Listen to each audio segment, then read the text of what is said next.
Evening,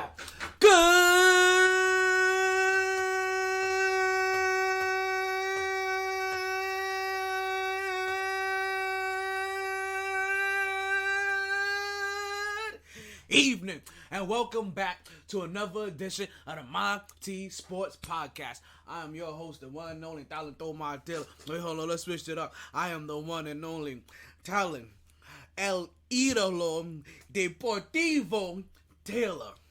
It is another En Fuego day in the hottest city in the world. We are coming at you live and direct from South Florida. Yes, folks, I am officially checking in from whatever scattered rain shower that we currently have right now. It is September 26th. It is 8:43 at night. Hold on one second. Had to clear my throat. Oh, so have mercy with your boy. Oh, you know what? We almost forgot them. Let's get Twitter up in the business. Let's get Twitter up in the house, folks. And don't you guys forget that you can listen to the MyT Sports Podcast basically everywhere. You can hear it and watch it on Twitter. You can watch it on Instagram. You can watch us live on Facebook. You can watch us live on YouTube. You can rewatch us and listen on YouTube as well. You can watch us live on Twitch. Rewatch on Twitch. Wherever you listen to your podcast at, right? Whether that's Amazon Music, that's Apple Podcast, that's Google Podcast, that's Podbean, that's Spotify, it's TuneIn, it's Pandora. It don't matter. Wherever you listen to your podcast at, your boy is there. So listen, if you're listening right now, take a time out, please. Do me a favor. I'm asking you, right, nicely, right? I'm coming down to the calm voice. Normally, like this is the early morning voice. I'm giving you the late night voice. This is the calm voice. This is the calm storm that you guys really don't even know about. Please go ahead and like, share, and more importantly, subscribe. Right, subscribe, please. And that way, more important, right? The reason why you subscribe is so that you can hear that little bing bong every time the show goes on. Or every time a new show goes up, more than anything else. If you're not on one of the live platforms, so get yourself over to one of the live platforms. Like I said, we got YouTube, we got Twitch. Who else is live? Facebook Live. Also, we on them all. So you guys make sure that you come through. And advertisers. Let's let you guys know that this could be your product right here. Talking on the MyT Sports Podcast. Folks, we got a big show coming up for you guys, folks. This is Volume 8, Episode 8, Track 462 of the MyT Sports Podcast. Listen, we're gonna get into FINS being up. We have Knicks Media Day. Can you believe that? I'm actually talking about Media Day already, folks. Of course, you know we're gonna talk about Brittany Griner a little bit. We cannot forget about her. We have an announcement about the Super Bowl performer, right? We got our birthday party. Actually, I lie. There is no birthday party today, folks. None at all. We're gonna get into NBA Media Day. Period. Floyd Mayweather is still out here fighting. I don't know if you guys were aware of this, right? Please make sure you guys go out and vote. Go out and vote. Also, we got some Pro Bowl news for you guys as well. Folks, we have all that and more on the 462nd episode of the MyT Sports Podcast. But you know what we say here on the show, regardless of the time and regardless of the weather, it doesn't matter if it's a hurricane going outside. Come on, Coach. You play to win the game. Hello? It's always a blast on the MyT Sports Podcast. Whew, man, oh man. We back at it like a sports fanatic. El Ídolo. MyT Sports. You guys ready? I know what you guys were like. Whoa, what happened to the birthday party? No birthdays today. I had a podcast yesterday on Sunday. So we covered everything from Thursday, Friday, Saturday, and Sunday. But you know what? To give these guys a little recap, since we're a little bit out of order, we can at least give the birthday that happened yesterday, right? Was it yesterday? At least over the weekends, right? Let's forget Friday. Let's handle the weekend like we normally handle the weekend. And that's really only so that I can also give another birthday shout out to my little cousin, like Shamika Rose. Right? I want to say happy birthday to you, little cuz. Yo, pop the birthday people back up. Right? That's everybody that had a birthday over the weekend. Let's give them one quick birthday shout out, right? Listen. Yeah, let's give them one quick birthday shout out because it's just a must. I feel like we can't start the podcast properly unless we start off with the birthday party, because after the party it's the hotel lobby, and after the lobby then it's probably this, and you know R. Kelly's no longer this. Hey yo, she's taking a siesta in the jail Esther. But you better guard your ancestor. Give me that birthday song so I can stop making an ancestor of myself. There we go. I like that. You like? Ooh, I see food. Ready? Let's go. Yeah, it's your birthday. We said it's your birthday. It's your birthday. It's your birthday. It's your birthday. It's because it's your birthday. We sing happy birthday.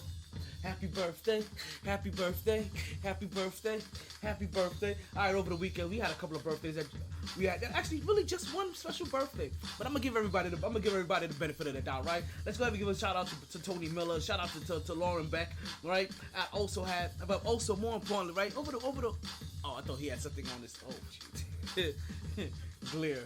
I want to give like I said, a special birthday shout out again to my little cousin Shamika Rose. Happy birthday to you all. Hope you guys party hard because it was the weekend. Hope you enjoyed everything, regret nothing, and more importantly, you get your weekend at Bernie's Zone and you continue to stay MyT.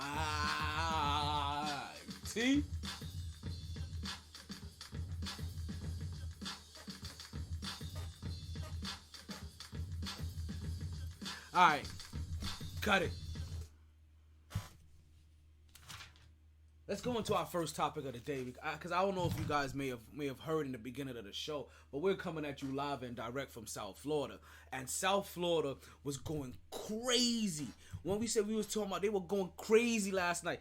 Yesterday was a big game. The whole entire city, all day, all night. Oh,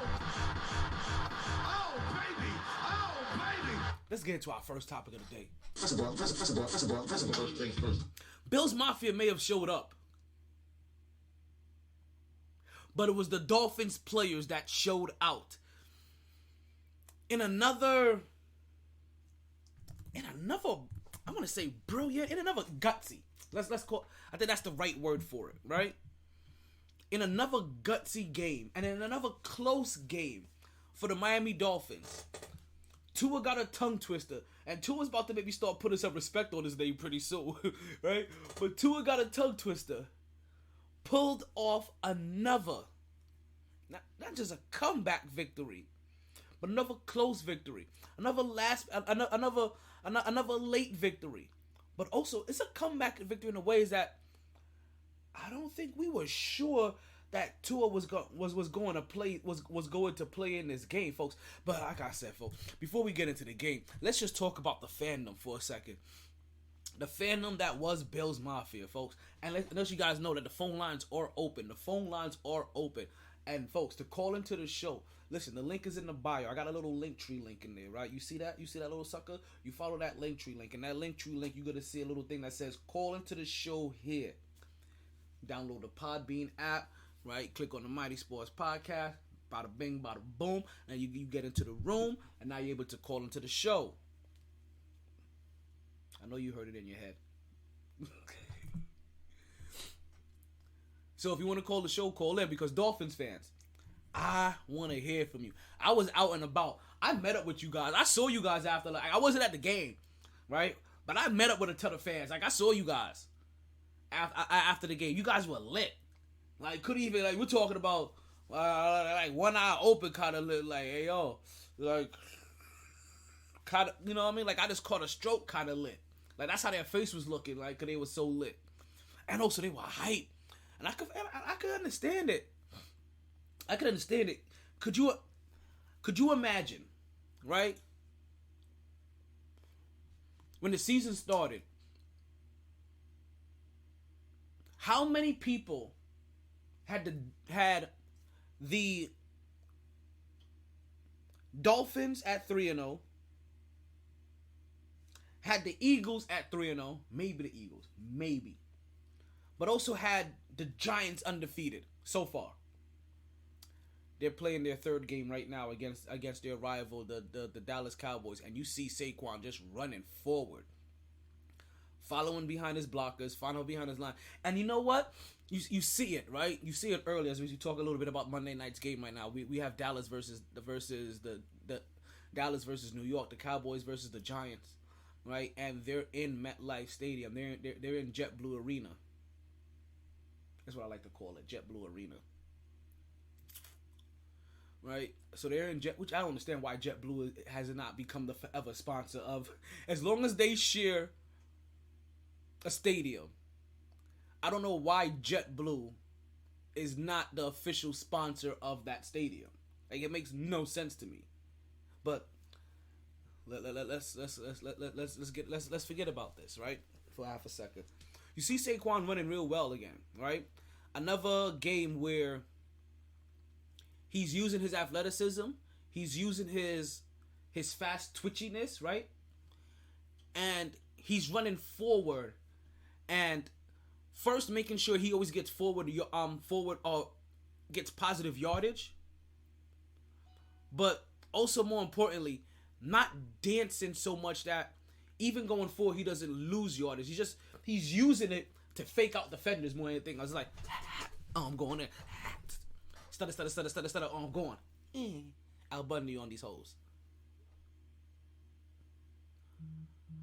So it's interesting to see if he could keep,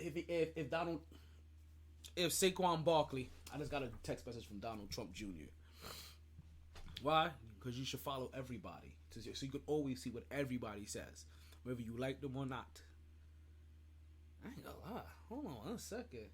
The camera got me feeling like DMC over there. Nah.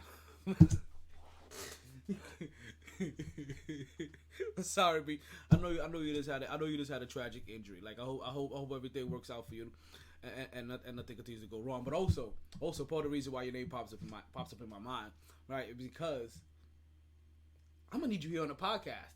Like, I already called out the champ. I ain't heard back from him yet. I'm gonna have to hit him in his DMs. Like listen, it's gonna be all professional. Damn, Daniel Jones, man, I swear. Do we have the drop for him? Do we have the drop loaded up for Daniel Jones today? We do. Let's make sure we get that ready, because at his first mistake, right? And I should have given this to him every time he was sacked so far, right? But we gonna we gonna give him the benefit of the doubt until he officially turns over the ball, and then we'll get into him for every play after that. Listen, as long as he ain't turning over the ball anymore, who cares? The Giants just kicked the field goal. This game is now tied 3-3.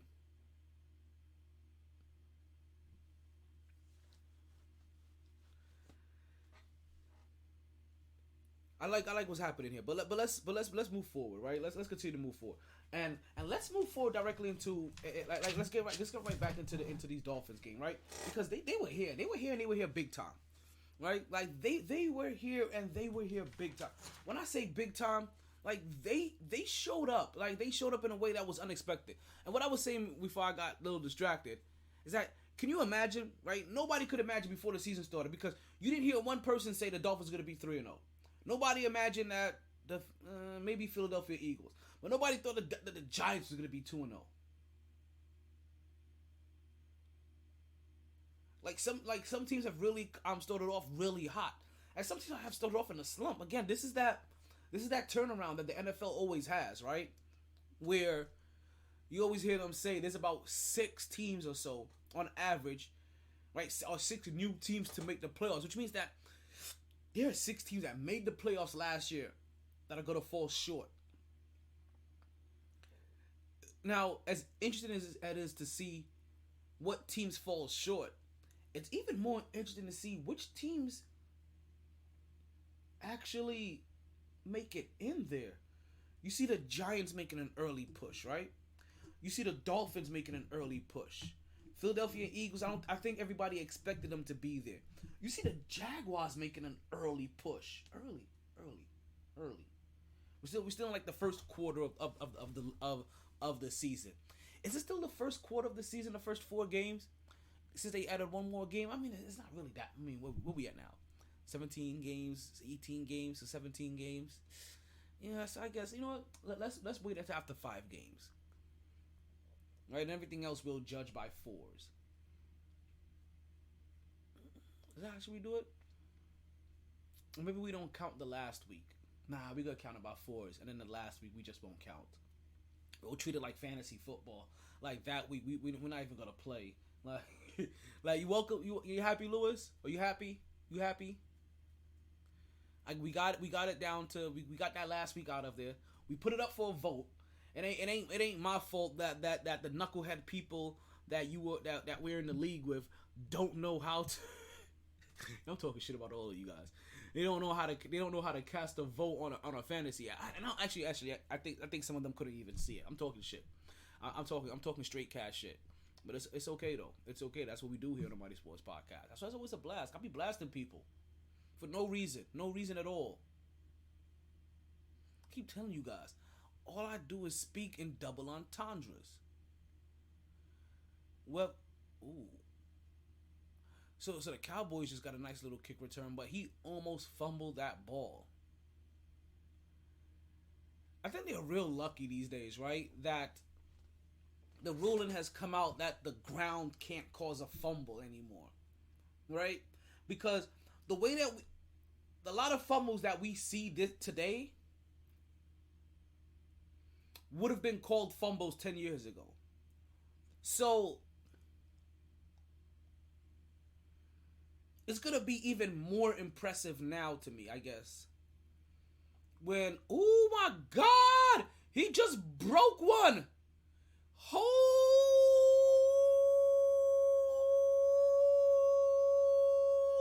shift.com.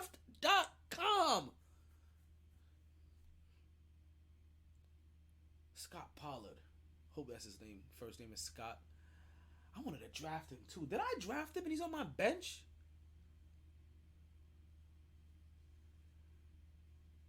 I think he was probably on my watch list. Pollard just broke. I don't know how long that was, but 46 yarder. I saw the closed captions. Jesus. That was a hell of a hole. And he broke through there and he was like, you know what? These first couple of strokes, I'm not even going to take slowly. We're going to make this fast and hard. I don't know what's wrong with me.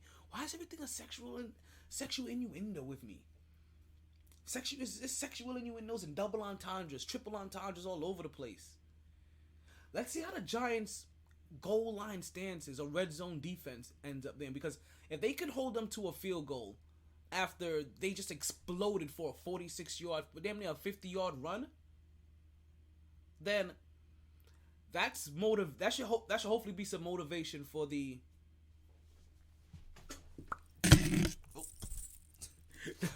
that should be some motivation for the defense, hopefully for the offense to try to come out and punch a touchdown in. And also for the defense to continue to stay strong. We're gonna talk about these Giants a little bit later, right? Because these early wins is doing a lot, right? Not just Giants, right? Giants, Jets, right? Eagles, Jaguars. Like these early wins is really doing a hell of a lot. Oh, damn.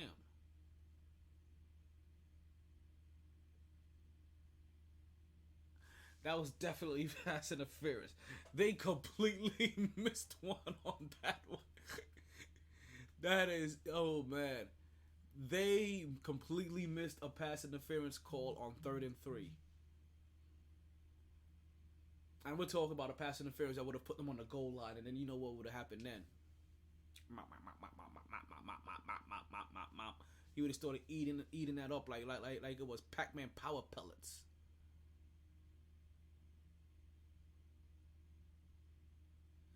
This game yesterday, the Dolphins versus Bills game. That was my go hard or go home game of the week. Like, it really was. Like, for the simple fact that I saw, like, you hear the stories of how Bills Mafia travels.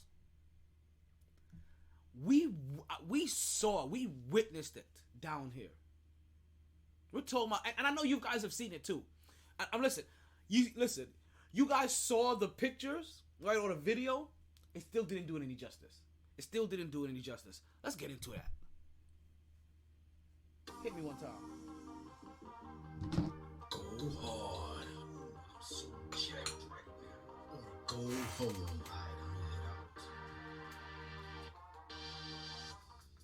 Dolphins versus Bills was our go hard or go home game of the week. It really was, right? For the simple fact that I was, because I did the podcast late, right? Before we did the podcast, I literally got to see how Bills Mafia traveled down here. So it was a literal go hard or go home scenario. They flooded Fort Lauderdale Beach. Flooded. We're talking about, I've never seen so many soggy animal crackers in my life.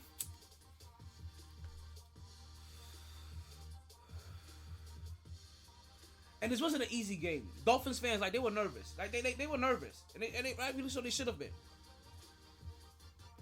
First quarter, if I'm not mistaken, it was a bad. And I don't know if I'm mistaken, the Jets game or the Dolphins game, but I feel like in the first quarter there was a bad touchdown call, or touchdown no call, where they decided to not call the touchdown, right, instead of just reviewing it. And can I tell you something? To me, that's just complete laziness, right, on the referee staff. If you think it's close, call it. Call it a touchdown, and then have the, well, I guess either way. You know what? Never mind. Well, actually, no. Call the touchdown so that you can review it. Because if you don't call it a touchdown, then you can't review it.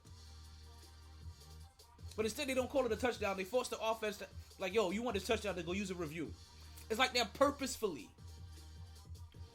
right, not doing their job, or they were purposely told to not do their job properly, to add a layer of suspense, intrigue, and decision-making to the game. I wouldn't be surprised if that's the reason, right? Like, I don't know about yous, but I wouldn't be surprised. That's real. You guys start letting me know, right? Let me get these comments in here. If you can't call it, let me know. What you guys start bringing these comments. Anywhere you're at, you can comment and I'll see it. Right? We'll even pop your comment up on the screen if you want. Listen, all you gotta do is give me an orange and blue heart, right? You give me an orange and blue heart at the end or beginning of your comment, and that lets me know that you want your comment shared with the world, and I'll make sure that comment pops up on air as well. As long as it's appropriate, right? Can't be out here just spewing all kinds of talentisms. Like, there's only one talent. He's the host of the show. Like, like I'm the one that gets bestowed all these special privileges. I don't understand this new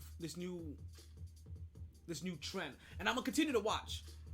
I'm gonna continue to watch for weeks now to see if it's something that is a continued trend, that they're purposefully not calling touchdowns. Now, they also could be doing it to speed up the game, because if they don't have to review everything that looks like a touchdown, right, to slow it down, look at it, review, then they don't have to worry about the game being paused for too long. Which, again, see, it always comes full circle. Instagram people, you're gonna lose me, because I'm gonna do something for Twitter. Not Twitter. I'm gonna do something for the TikTok, right? Oh, I'm about to say, what the hell is ringing? Right, let's do something for the. Really? They don't have no better timers than this. We're gonna see what we can do here, right? What happened to the? You can get the whole 180 seconds. They cut that out, or have I been banned for some reason? Have they been provoking some of my privileges? You know, I'm trying to get live. I'm trying to get live status on here. Oh, here it goes. Here it goes. Here it goes. There it goes. That's the one I'm looking for. Alrighty. So, back with the Mighty Sports Podcast, and we're bringing TikTok in here with us.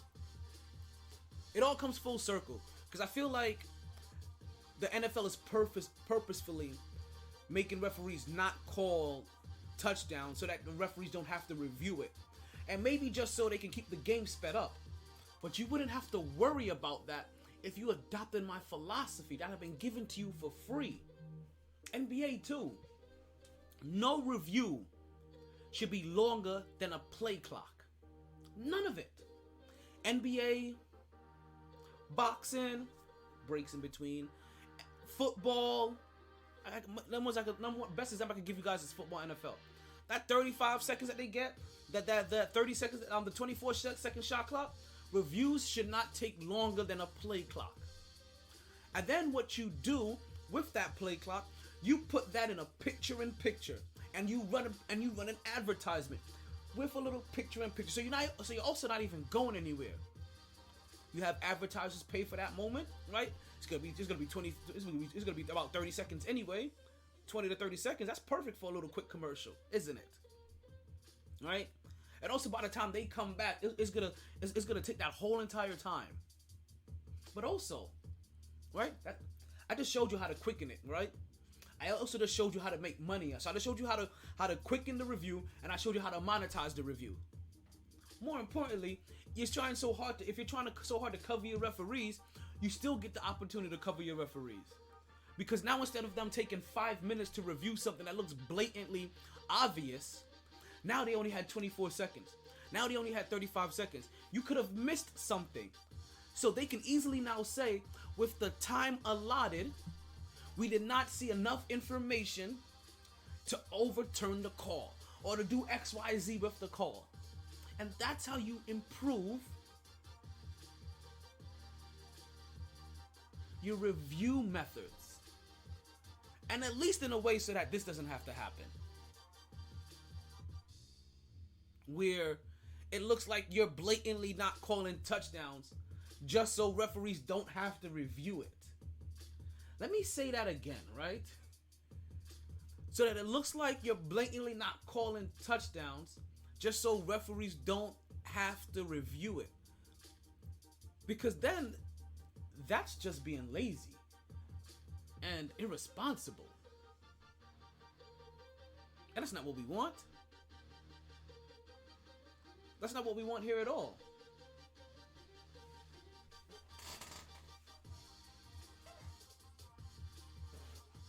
So I'm not quite sure why they're doing this, and thank you guys for listening. If you guys are joining us through the Podbean app, the Podbean app is what we use for our call-in hotline. So the phone lines are open if you guys want to call in and join the show. So let's get back into this Dolphins. Let's get back into this Dolphins Bills game. This was a close game like all the way through. First quarter is tied 7-7. At the half it's tied 14-14. And this is when in the second quarter is when the first scare maybe hit Dolphins fan, right? Because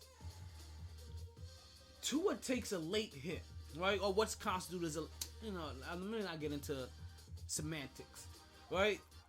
Tua takes a late hit, and he bangs his head back on the turf, right? And you see when it's funny that he says it was his back, right? But when he fell, he was holding his head. I know he's trying to play it off so that he don't have to worry answer the concussion protocol stuff. And granted, remember now how cautious they are about concussion protocols. anytime you feel like, woo, a little lightheaded, like that one left me a little dizzy for a second. Like some of those times you could regain, you could quickly regain. I think we've all been hit for a loop, you know what I mean? Every once in a while, especially if you've worn a helmet before, right? Even in the military, I'm pretty sure you've had somebody, especially if a sergeant that wanted to get back at you, come up to you and crack your helmet with his helmet, and completely like fry your brain for a couple of minutes. Yeah, that's a real thing. It's a real thing. I've had sergeants do that to me.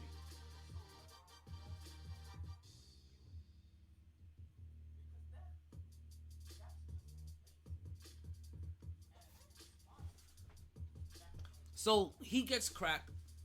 He goes into the tunnel for concussion protocol, and he gets cracked. He gets cracked good, right? He falls down. He's holding his head. He gets back up, and he falls back down to a knee, right? Oh shit! Like, I don't got it. Right? Then he gets back up, and his teammates have to hold him up.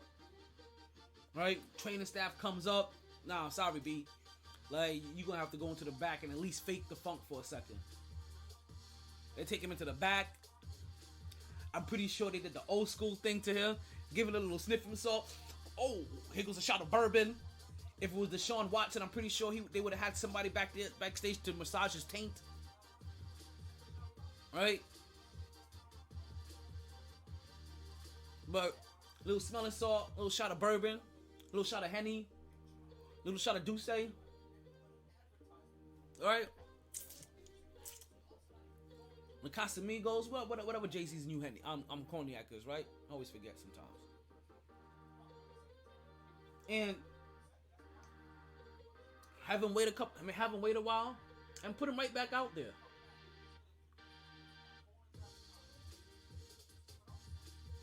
Oh no, I'm glad I got your number. I wasn't sure if that was your number or not. You know what? This is perfect. I need to check on you and see how you're doing. This is actually perfect freaking timing. I hope you're watching. Because if you are watching and you know oh, I forgot I had this alcoholic beverage. I don't know what it was. But I am going to try this. Sucker. Can I tell you? This game is a running game right now. Right? This game is a full-blown... This is a full-blown running game right now. Every time you look up, you're seeing Ezekiel Elliott, Scott Pollard, Saquon Barkley, all these guys. And we seen an easy drop pass too. That was in his hands. Who was that? CeeDee Lamb? And he's smiling? Who's 88? That can't be CB Lamb or CD Lamb. He's about to see the bench. Yeah, that is Lamb.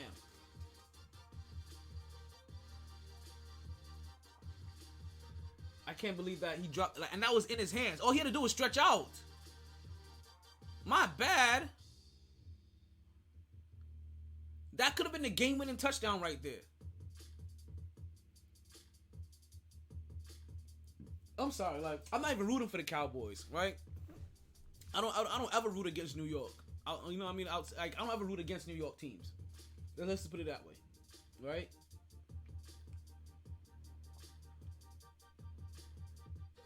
And but as a sports fan, right? As el ídolo deportivo, when you see a good play, you have to give it his roses all day long. Here goes Scott Pollard with a run to the right, and they get the first down on 3rd and 1. Both of these teams are trying to establish the run. Not only in this game early, but in their season. Period. You see it. Like you see by the way these teams are playing. I don't know how Dallas has played the first 2 games, to be honest with you. I really don't. But this game right here, they are punching it. Like they are trying to, and listen, they are catching some good runs. Like I told you, they broke a 46-yard. They brought a 46-yarder earlier. Now the thing about it, you see both defenses having a bend but don't break kind of mentality, where both teams have made it into the red zone, but both of them have also failed to score as well when getting down there. The defenses have held up in both scenarios. So they may be giving up a couple of big plays, right? But they're not giving up the plays that matter, or the scoring plays. This game looks interesting. We got about like a little under 3 minutes left in the game. We'll continue to keep you guys updated. And don't forget, folks, if you're listening, right? Don't forget to like, don't forget to share. More importantly, don't forget to follow. So subscribe. Wherever you're listening at, head over to YouTube, head over to Twitch. Make sure you like and subscribe over there as well, right? That way you can hear the bing bong every time that we go on. Come on, it's a blast. It's always a blast on the Mighty Sports Podcast. You want to make sure that you be part of that show as well.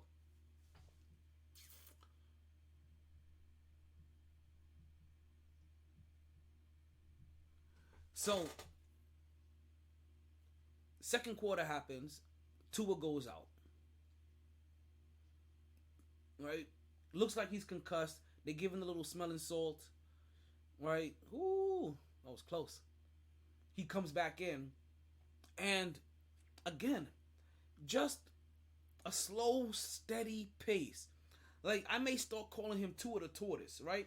Because he may be fast, but they don't play with a super fast speed, even though they have the cheetah out there. Like, they have no problem with Tua having 25 passes for 102 yards. Like, seriously, they don't care. They really don't care. As long as it's 25 passes, 102 yards, no turnovers, 65, 75, 80% completion rate, and a couple of touchdowns, hopefully. And you've also ran for 150 yards. They don't care. All they gotta do is win games. And see, this is what the real philosophy is, right? That people misunderstand. One thing you guys should be, NFL players really should be doing, right? Or the organization should be doing, is allow their players to come off the bench. A lot of these great young quarterbacks that you're talking about here, they all came off the bench. They all waited a little bit. Every single one of their organizations were over there clamoring and wanting and salivating for that young quarterback to come in. And when they did, once that young quarterback got to sit back and watch the game and learn the game a little bit, see a bunch of these defenses, see a couple of mistakes that can happen, see some things real time, get a couple of snaps and blowouts, right? Get a little feel for it if they can. Then you see them come out and be successful. The wait, there's no problem waiting. Like, patience is a virtue for real. It's not just a saying. It actually is a thing.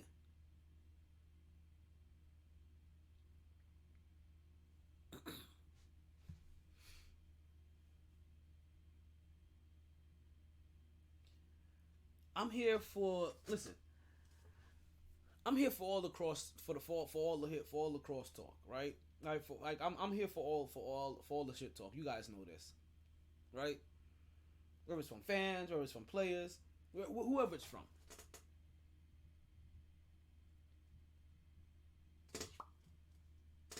But I find the crosstalk between players, especially when it's lighthearted, right? And it's done in that WWE kind of fashion, I find it to be super interesting. We're going to get there in a minute, right? I'll let you guys know what I'm talking about. This game, this is another one of those games, right? Between the Dolphins and the Bills that will come down to the last minute, right? Even the last play. We saw safeties. We saw butt punts, which isn't as doesn't flow off the tongue as well as butt fumble. But we saw the butt punt.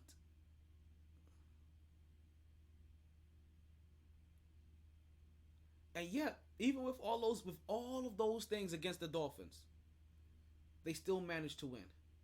You know what they say? Even a broken clock, right, can be right 3 times a day.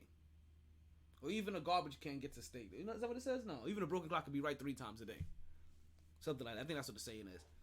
And that's how you get the Dolphins at 3-0. And Dolphins fans, listen.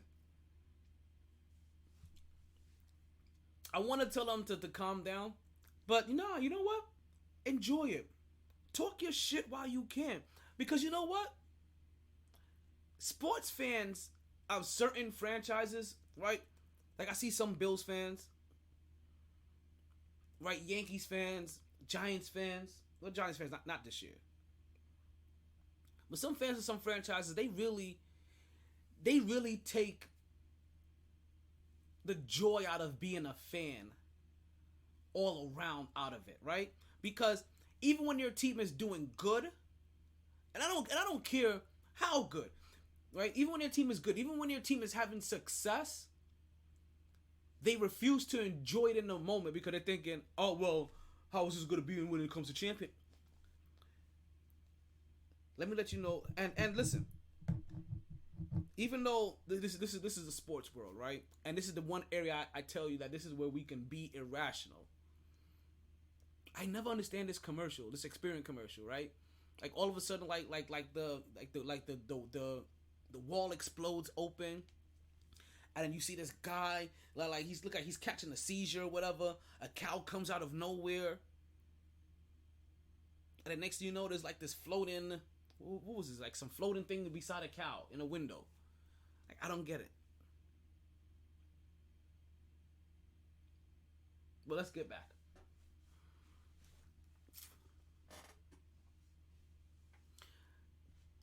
Dolphins fans like no, enjoy it because really there are just some fandoms out there that they really don't enjoy their team's success, right? I understand that the end game may not be ultimate, but enjoy the moments in the moment, and that's also a life lesson as well, right? Like I said, so I just hope that you're not living your life the way you're living your sports life, right? That's unhealthy. Remember, the sports world is where we're able to be like this, and anywhere else is unhealthy. Like I said, I have an unhealthy tendency because my sport, the downfalls of my team will ruin my day. But also, that means that I have to allow the success of my team to also make my day. And I can't just let myself be depressed for 6 months because whatever they're doing I know is not going to lead to a championship. No. Enjoy it while it's there. Enjoy the streaks. Enjoy the ups. Be down in the downs. But enjoy your downs too, because it's what makes the ups feel so good. Like Dolphins fans, part of the reason why you're on cloud 9 right now, right? Bragging about your little 3-0 record. It's because you've been so basura for the last God knows how long that you're thinking like, man, this just feels good again. Listen, Jets are there too. They got 1 win in their first 3 games, and they're like, whew, boy, we ain't know what it felt like to win a game in these first 5 games in a while. It's been since we don't had a...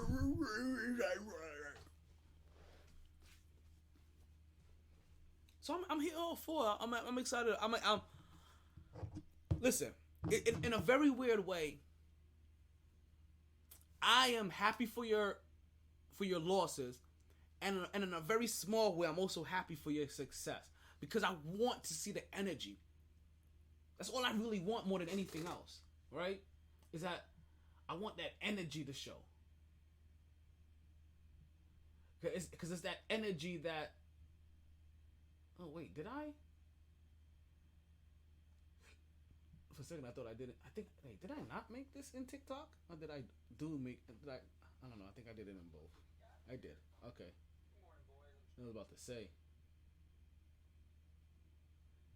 Oh, my boo is active today. Let me stop. Let me stop. I got a future boo. You know who you is. Don't play games with me.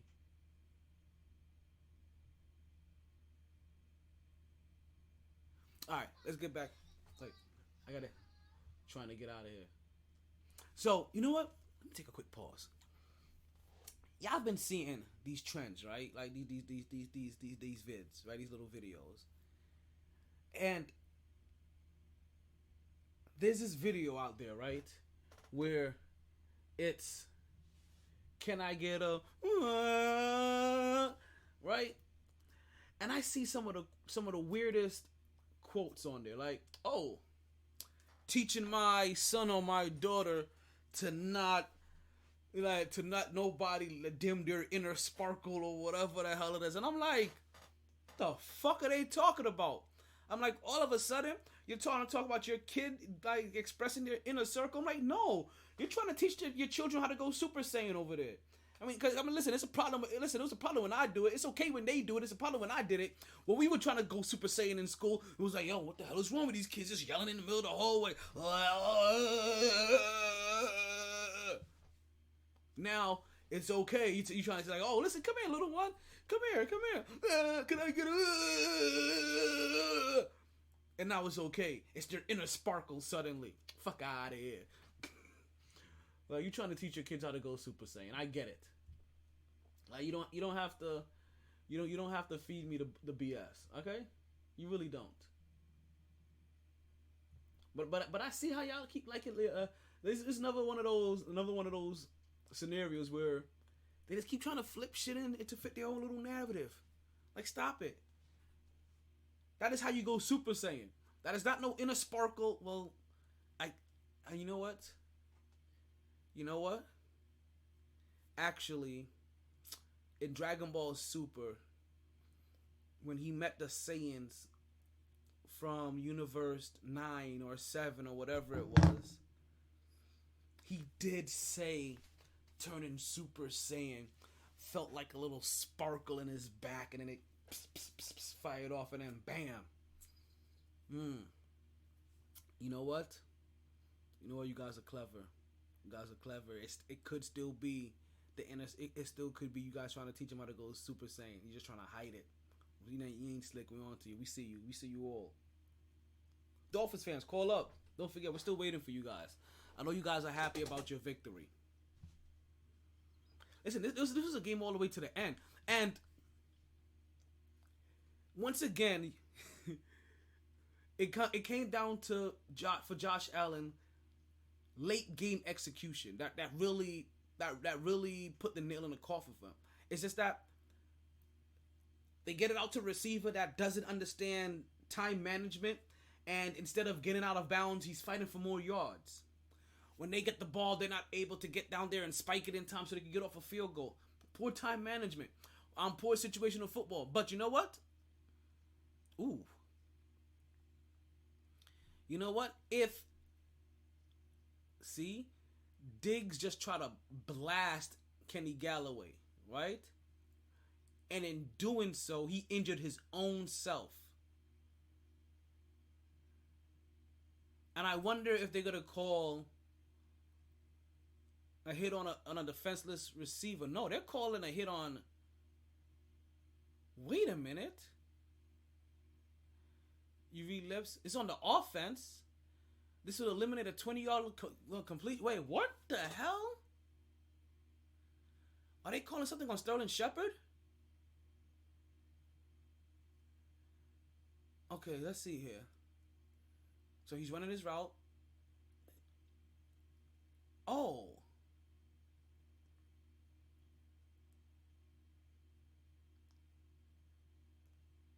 Okay.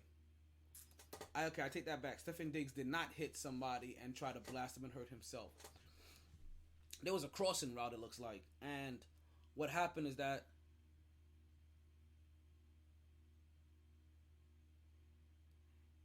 yeah, that's a tough one. Because I don't know if Sterling Shepard saw him until he turned his head.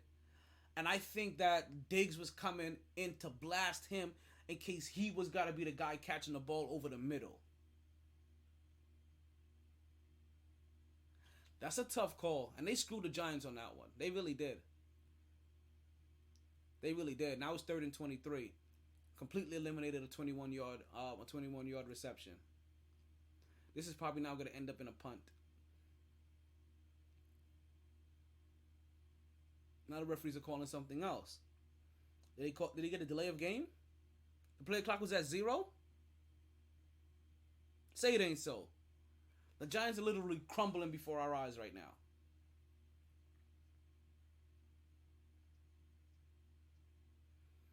And all you can see is smiles from both head coaches. Smiles from the Giant head coach because he's in disbelief, and smiles from the for the Cowboys head coach. He's like, hey, let them keep backing themselves up. Like, we don't even have Juvenile here, and they're backing it up. 3rd and 23 still. What had this happened there? Did they call a timeout? I don't know.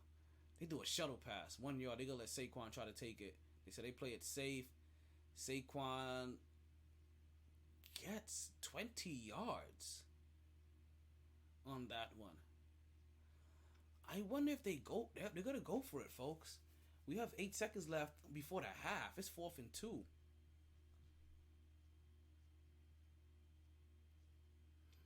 Yeah, that call completely screwed them because they were at least trying to get some kind of points on the board, see if they can at least get a field goal and tie this game before the half.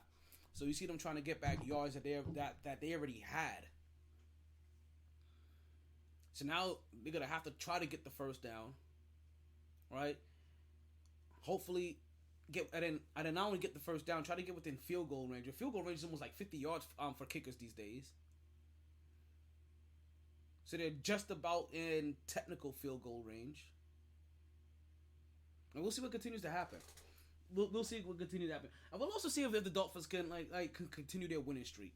Right? Because listen, why did it last? Why did it last, Dolphins fans? Like you guys realize you guys got almost the first whole hour of the show. Enjoy it. Please enjoy it while it lasts. Because like I said, it wasn't an easy game. It wasn't like they blew out. It wasn't like they blew and the Dolphins missed on 4th and 2.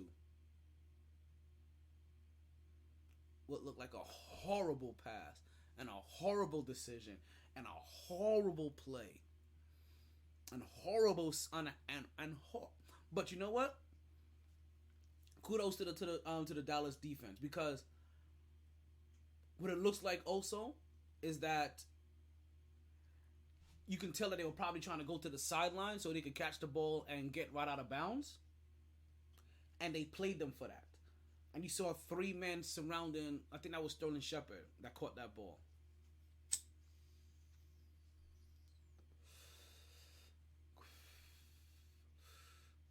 So that was 4th and 2. Now, that gives Dallas the ball back with 8 seconds left to go.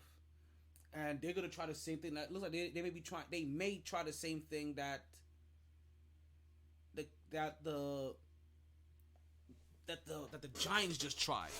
We're hoping that they may try to get a quick pass or a quick run. Hopefully get him into the middle of the field. All right, get a little bit closer. And then attempt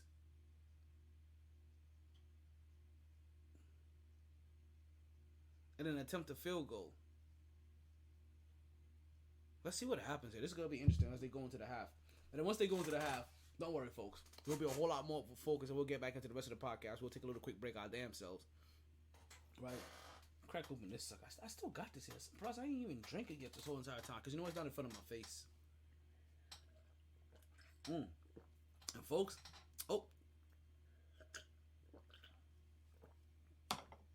let's see if they give him the completion.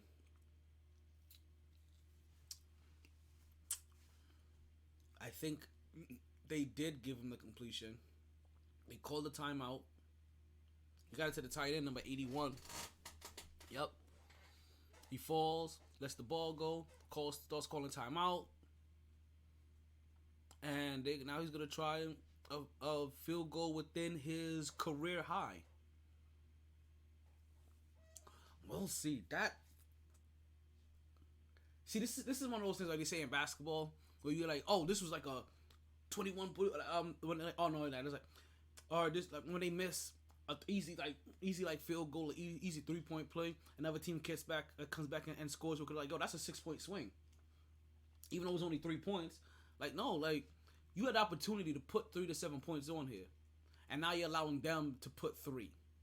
And let's see if he makes this field goal, and he doesn't. So you came out of here real lucky, because if he would have put some points on there, you know what I mean? You're talking about a 6 to a 10-point swing you're talking about. Well, not 10. Like, I forgot what the hell the math it probably really looks like.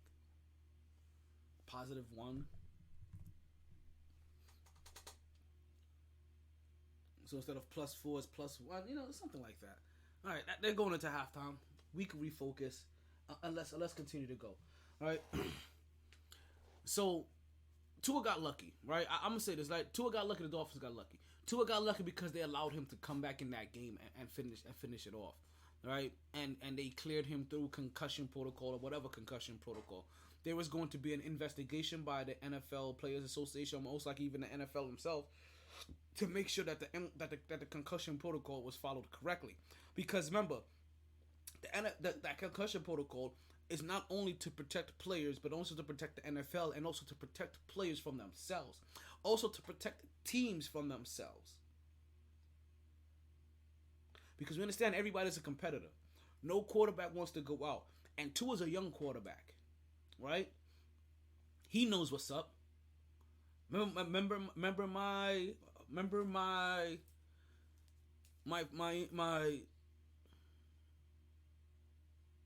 not fruition, not intuition. God damn it.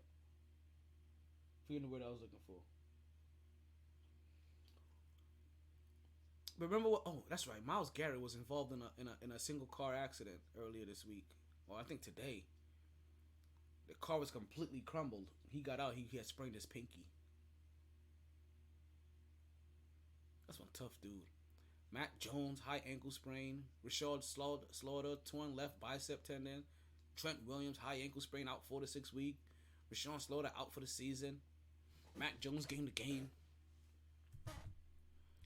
That, folks, really quickly as it was your MyT injury report.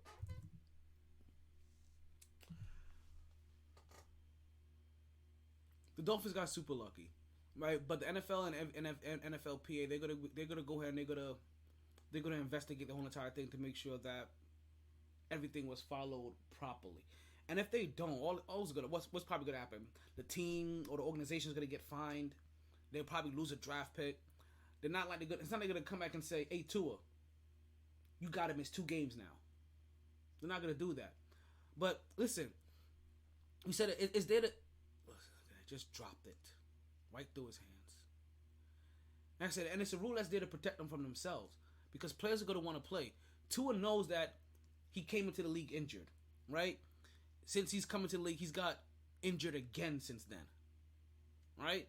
And not only that, you see now they have one of the professional bridge quarterbacks in the league on the team, and Teddy, it's been a while.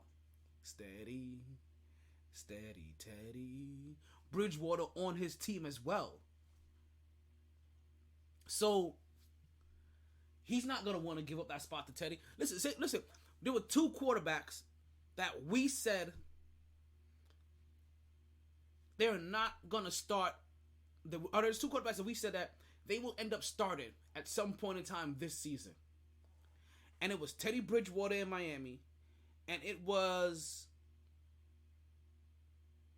I think it's Tyrod Taylor in New York. I think Tyrod is on the Giants. Right? If nobody else, Tua is not in concussion protocol. They said it was his back. That was some bull. You fell. You hit your head. You didn't fall and was like, oh my God. Like, because if you fall on your back spasms real quick, you're like, oh. You know what I mean? Like, you arch. Like, is it not like, listen, we all know, ladies. No, but listen, we all know what happens. Like, if something pops in your back or pinches your back real quick, you arch your back. When something stings your arm, right? You grab at your arm. Right? When you sprain your knee or your ankle, you start grabbing towards your leg. When you hurt your head, you grab your head. When do you hurt your back and start grabbing your head? What ever. Just say that that for some time now the concussion protocol has been slowly been watered down to a quick, hey, you think you're good? Let's take it to the back, give you some smelling salt, and bring you back out there and say we gave you a test. Or maybe, who knows? Maybe they're making them sign papers I'm like, hey, you got to sign this paper so that you're good to go back out there, Pimpin, for this game, and make it be a game-to-game basis. You know what I mean? You gotta have to waiver. You have to waiver something. We understand. Listen, we understand old quarterbacks not wanting to give up their spot. We understand young quarterbacks not wanting to give up that spot. We understand. We understand all quarterbacks all players, especially football players, not wanting to give up that spot. It don't matter who you are. Like on any given Sunday, anybody could be replaced for the long run. Let's let them gel with you.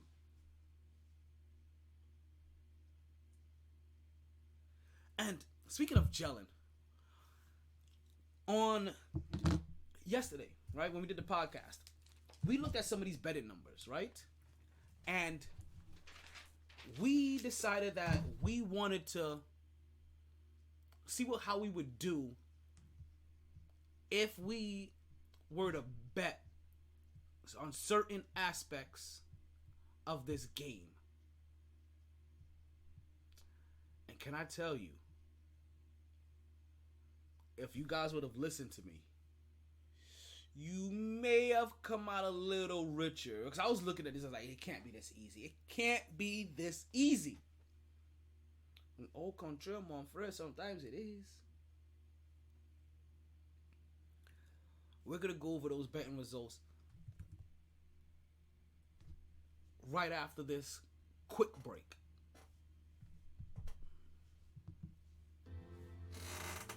I want you all to remember, the change you want begins with you. Your vote matters. So don't just register to vote. Go out and vote and begin making the change you want. Pull up. One more time. I want you all to remember, the change you want begins with you. Your vote matters. So don't just register to vote. Go out and vote and begin making the change you want. Yeah, we back on the Mighty Sports Podcast. Let's crack this thing open this whole time. Look, this thing is beginning. I don't even know what this is. This is, let's see here. It's probably one of those like hard seltzer things, whatever. But it's Stella Rosa. It's a alcohol grape wine specialty with natural flavors. Let's see what we got here for alcohol content. It's like having 1.5 glasses of wine. See, wait, hold on. Whoa. Okay. You want to give me a little alcohol? Oh, okay, regular. All right. Let's see what this sucker tastes like. You know we gotta get our antioxidants on, right? Stella Rosa. And we say, hey yo, this could be your product right here.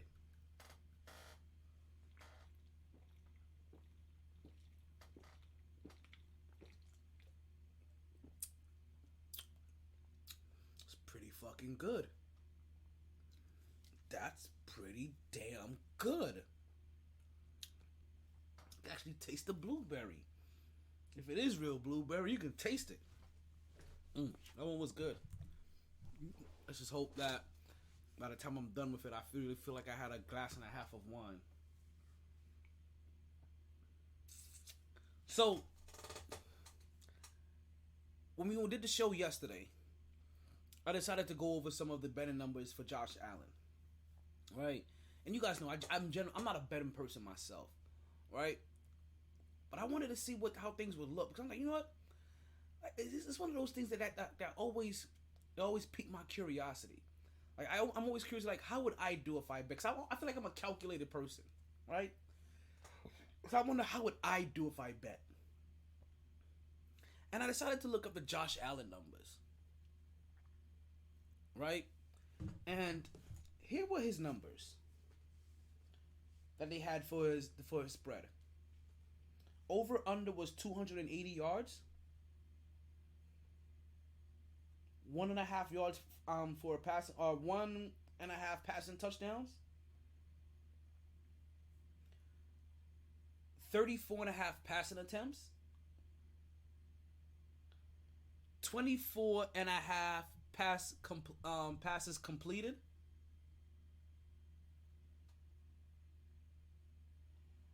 38.5. I always forget what the hell that is.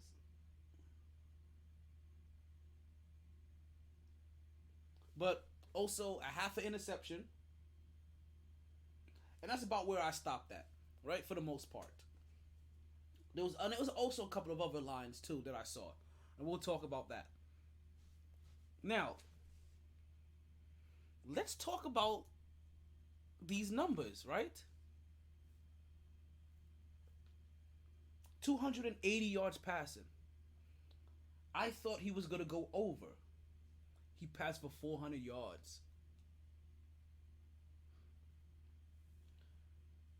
1.5 passing touchdowns. He had 2.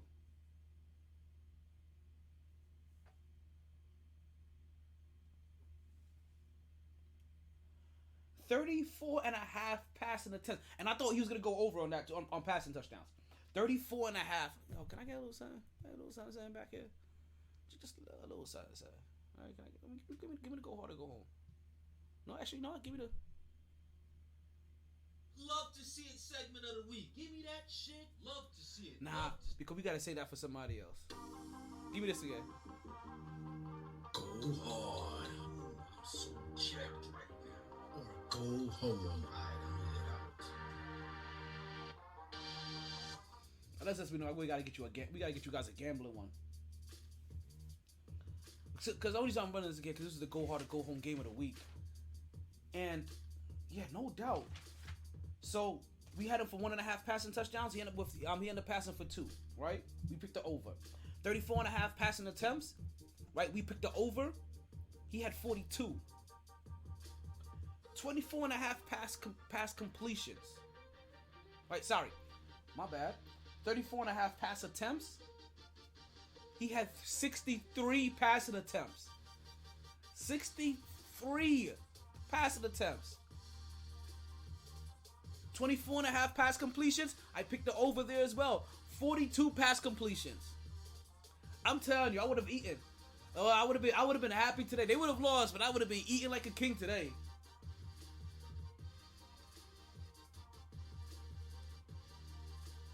Oh, his longest pass. What was his longest pass that game? We gonna have to find that out. Do I have that anywhere? That's interesting. Okay, I just realized which one category I've been struggling with this whole entire time. Right? I didn't realize I wrote down his longest pass. And I think they had him down here as longest pass as 38.5. And I took the over on that one as well too. Or maybe I didn't remember what I wrote down by that time. Listen, man.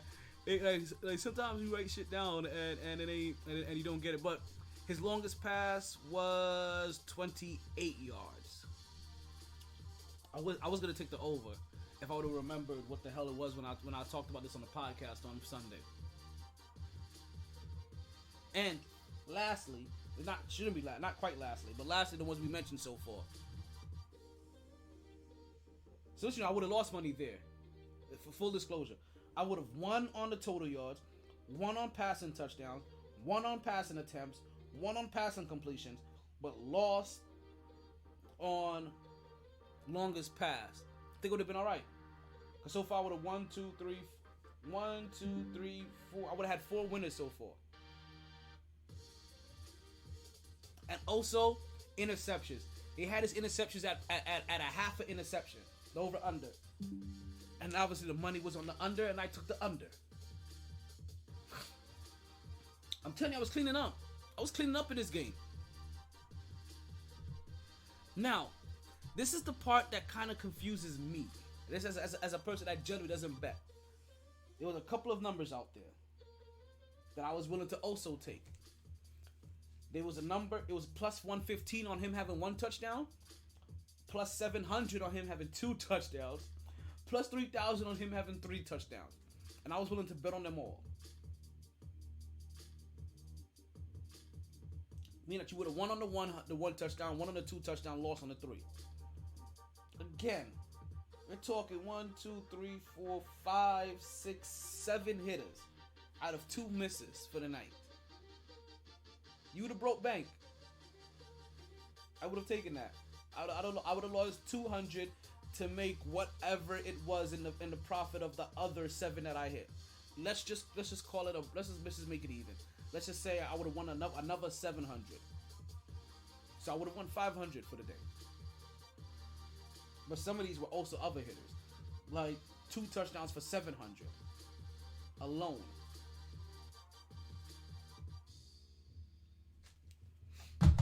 So that alone would have doubled everything up. So so those little things. Like I said, I'm not a gambling person like that. But it was just one of those. It was one of those interesting things. I wanted to look at the lines for Josh Allen and see what the betting numbers were and the odds were.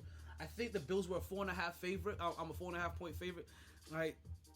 And oh yeah, that was a 2-point game.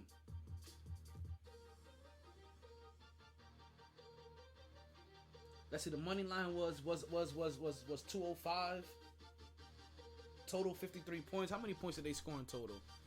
I think it was under 53, wasn't it? They only scored 40.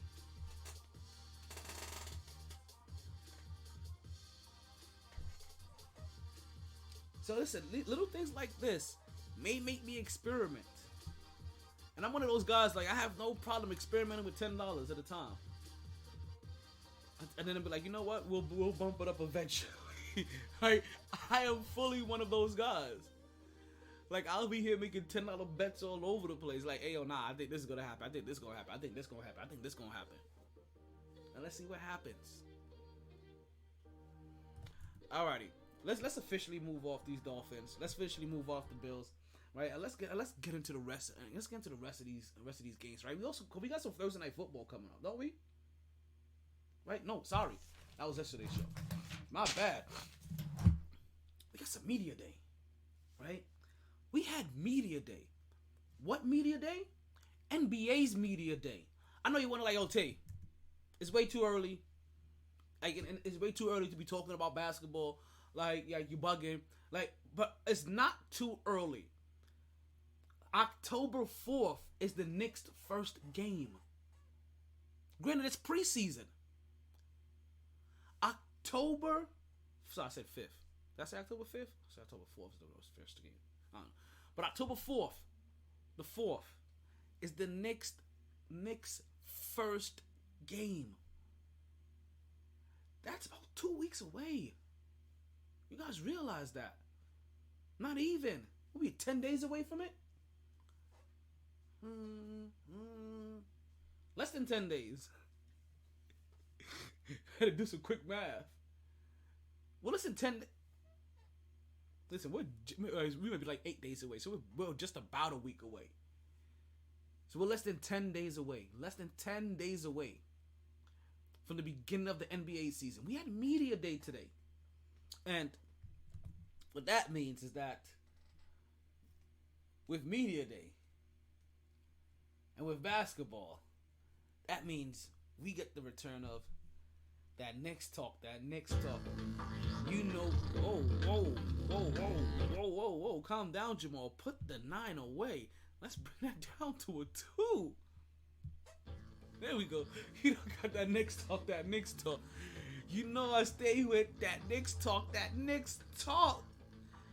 Whew. From the city to the park. From the broad to the walk. We got that Knicks talk. We got that Knicks talk. Oh, man. So happy to talk Knicks again. It's like I haven't been talking Knicks, right? I haven't found every single way to talk. Actually, no. I'm going to say like all season. I wouldn't say all season. But, even I'm a little surprised. I thought I would have gotten into a couple more shows before I got basketball to put in here. But you realize I'm barely gonna get a chance to get to show number 20 before that happens. And speaking of, hopefully, folks, we get the opportunity. We'll talk. We get the opportunity to have a special guest on the podcast on Wednesday. We'll talk about who that guest is going to be a little bit later on the show.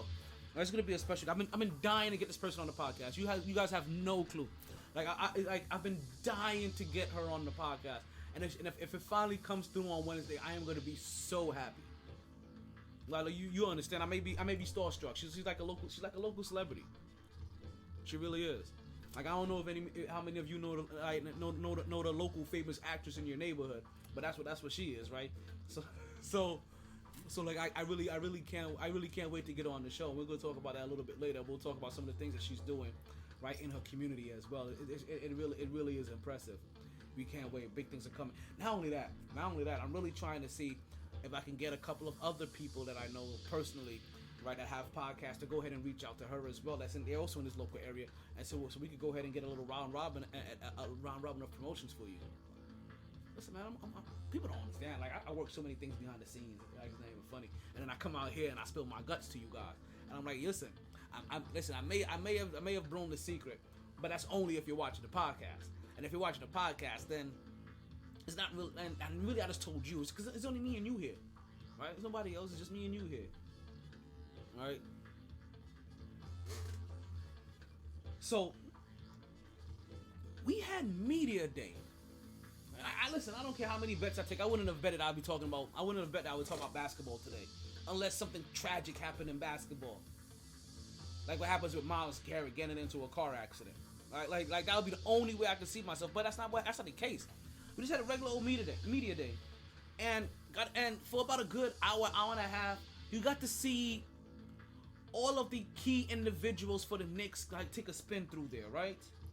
We saw Jalen Brunson, R.J. Barrett, Mitchell Robinson. I didn't even know Evan Fournier was still on the team, to be honest with you. We saw Derrick Rose, Octavius Randle. We saw Obi. So you really got the whole squad. And as I'm watching, I think it was Monica McNutt, right? Make sure we put full respect on her name. I think it was Monica McNutt that was doing the interview. And she asked every player, right, that came through, to name a couple of things, right, that you think is the makeup of this team, right? You think is the attitude of this team. You think it's going to be the team's identity, the team's theme coming up next year. And it was interesting to hear a couple of the answers. A couple of answers also revealed to me which players are hanging out a lot in the off season, right? By their answer. I'm gonna tell you this. I think we already knew this about this pair, but Emmanuel Quickly and Obi Toppin, you can tell that they very much. Oh man! It was 2nd and 26, and the Cowboys DB tried to jump that route for an interception. I'm trying to see if this was Diggs, who's number 7, and he really almost had it, and it just went through his hands. And if he would have got that, that was a pick 6. But instead, it turned 2nd and 26 into 3rd and 10, so he gained 16 yards on that, only to gain like 4 more on the last one. And that was Trayvon Diggs. Okay. This is good. It gets down with that. And yeah, I feel like I'm drinking about a glass and a half of wine. It's not bad. It's not a bad feeling. I got a feeling. Ooh. They made that? Damn. So if they would have got that field goal attempt, they may have made it. He just punched in a 51-yarder, tied the game 6-6. 9 minutes left to go in the third. All right, let's continue. So the media day happens, and this is themed for the New York Knicks, right? That you start hearing, right? And as I said, not only is a theme, I can start telling. You can tell that there's a couple of players that spend time there, which is good, because you want team chemistry on the court and off the court, right? You want to have, and listen, I know we've all had these individuals in our lives, so you want this for your teammates as well, right? For your team as well. You want players to be so close where they can look at each other, give each other a certain look, and you be like, Titanic. Like, what? Titanic. Like, he didn't even say anything. Nah, Titanic. Turns over the card. Titanic! Give him the look like what? Don't be a menace to South Central while drinking your juice in the hood? Don't be a menace to South Central while drinking your juice in the hood! Like, you need, that's how you want like these, like your team, your team players to be. That's how you want your teammates to be, or your team to be with with each other. You want them to have that. Obi Toppin and Emmanuel Quickly, right? Obi Toppin said this team is gonna be hardworking. Basically, give 110% all the time. Basically, what you expect from a normal Tom Thibodeau team. But he also said determined, right? And you can tell this is probably the theme period for the team. And maybe not so many people wanted to say this, but the young guys are like, "Fuck it, we're gonna put it out there, because if I put it out there, then this is also part of the standard we're gonna hold ourselves to as young guys, right?" Some people are like that. I know I'm like, yo, once I say it, I'm like, damn, now I gotta go do this shit now. That's something like I'm gonna hold this to myself, because once I say it, and I have to go start doing everything in my power to try to achieve it. Because once I have verbalized it, it is now official reality, and that reality must manifest by any means necessary. So you hear Obi Toppin talking about hard working, right? Giving maximum effort, what you expect from a Tom Thibodeau team anyway, but also determined to make the playoffs, because they know it's something that they need to thrive to do again. They made it a couple years ago. They fell short last year. It was not a good feeling. They know that they can do better than that. They need to make the playoffs. Gamble 317. Is that one of my peoples from Indiana? Who is that? And the 317 popping up in here. I see you.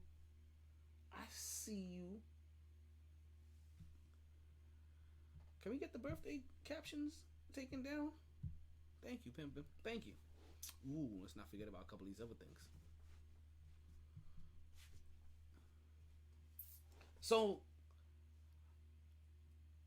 that was when I heard Obi say that, I was like, okay, I hear you and I see you, right? And by then, by the time Obi appeared, I think he was the fourth person that they interviewed. Quickly was one of the last, right? Him and Phoney, one of the last. And I was like, okay. Even by then, even though his comment hadn't matched anybody, you can start feeling a pattern here, right? Like, I think it was, well, Octavius Randle, he said the dumbest thing ever. He said, well, I guess, maybe not. He said fun, and then he mumbled some whack-ish. That's all I can say. Like, that's literally what he did. And then, but you heard Jalen Brunson say hungry, and he mumbled something else, and I couldn't quite understand what he was saying, right? But he said hungry and something else.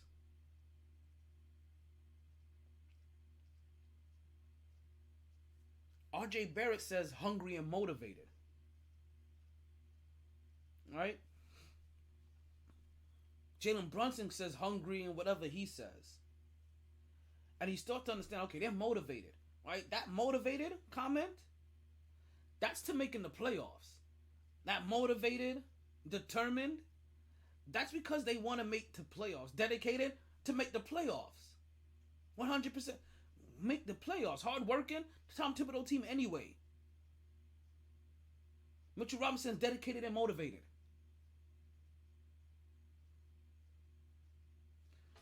Emmanuel quickly says determined and they're underrated. I don't understand about that portion, but he said, they feel underrated. Okay. Let's get you rated properly then. Because if you have the kind of performance you had last week or last year, then you'd have been perfectly rated with where you at.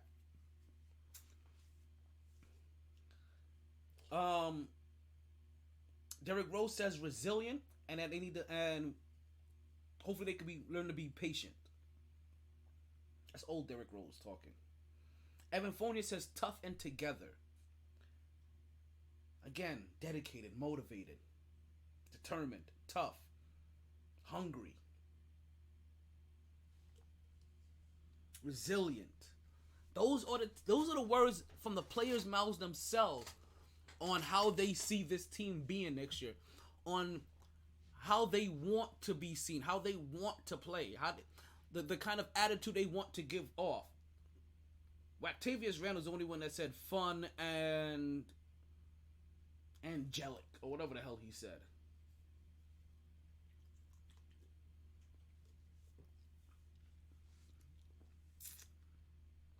Derrick Rose said something that kind of bothered me, right? And he said he wanted to lead better, right? Or lead more, but it's kind of hard trying to lead when you're not on the court.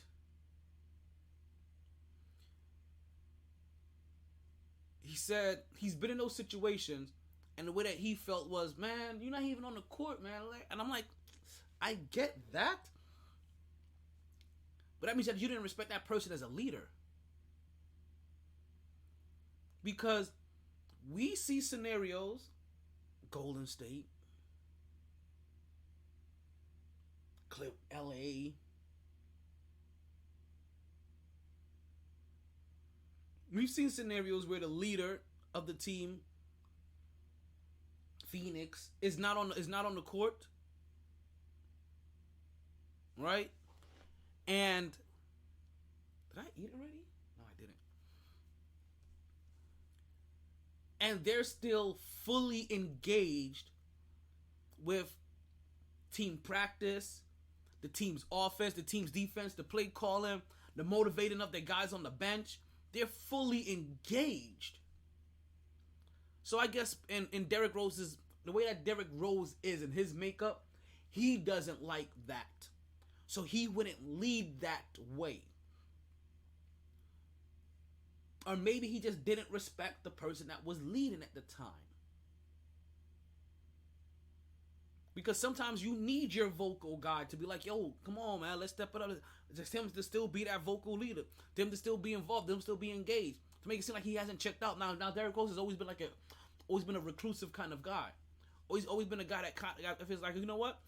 It's very easily for him to detach. It's something that he used to be criticized for when he was still young and more relevant and more in the offense, that is, or for a team. Like I said, Derrick Rose right now has a job in the league because of Tom Thibodeau. Because Tom Thibodeau refuses to let him not have a job, which is great. Everybody needs somebody in their life that refuses to give up on them. That isn't their parents.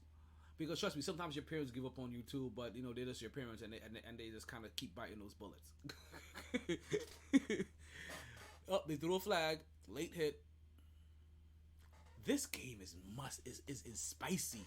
Yo, look at that. This game is spicy.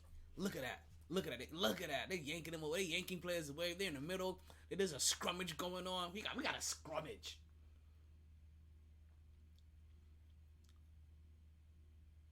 That wasn't that much of a late hit. Because he was still kind of in bounds when he hit him. They're gonna review that. Let's see what happens here. They're gonna have to review that. But hey yo, this is definitely doing its job. If I would have banged out 3 of these, and think about it. Yeah. Excuse me. I'm not saying that like I'm lit, but I can feel it. I can feel it. Boom, boom, boom, boom, boom, boom, boom, boom. Boom boom boom boom boom boom boom boom boom boom boom boom boom boom boom boom boom.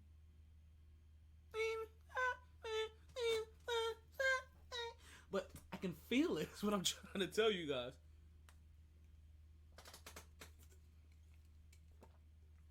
I think I got another one downstairs. I think when we take the army break, we gonna take an army break. That used to what we used to call taking an Armadale break. That's when that was Jay-Z's early vodka. The Armadale. He was like, yo, we gonna take an army break. Army guys, you know what I mean? Plus I'm a Jay-Z fan too, you know what I mean? So he was just get me the army break real quick. Hungry, motivated, dedicated, hardworking, determined, fun. Some whack-ish, resilient, patience, tough, together. Those are the words from the key players of the Knicks. Like I said, I told you that you could tell that players hang out. You could tell that R.J. Barrett and Jalen Brunson have been hanging out, and that they hang out. They're banter towards each other, right? The little comments that they make, you know what I mean, that they say about each other. You can tell that they hang out like they really are kind of friends, right? Just like I said, Emmanuel Quickly and Obi Toppin, just by how they both answered and some of the things that they were saying, you could tell that they both not only hang out, converse about the things that the direction that this team is going in and things that the coaches have said to them. I want to say that I think Mitchell Robinson hangs out with R.J. Barrett as well. And now it's a trio of R.J. Barrett, Mitchell Robinson, and Jalen Brunson. I want to say I think that's how that is now. But I'm not quite sure. But again, it was just good and interesting to see that basketball was back. I don't want to take too much time with it. I'm going to put myself on a timer. Right?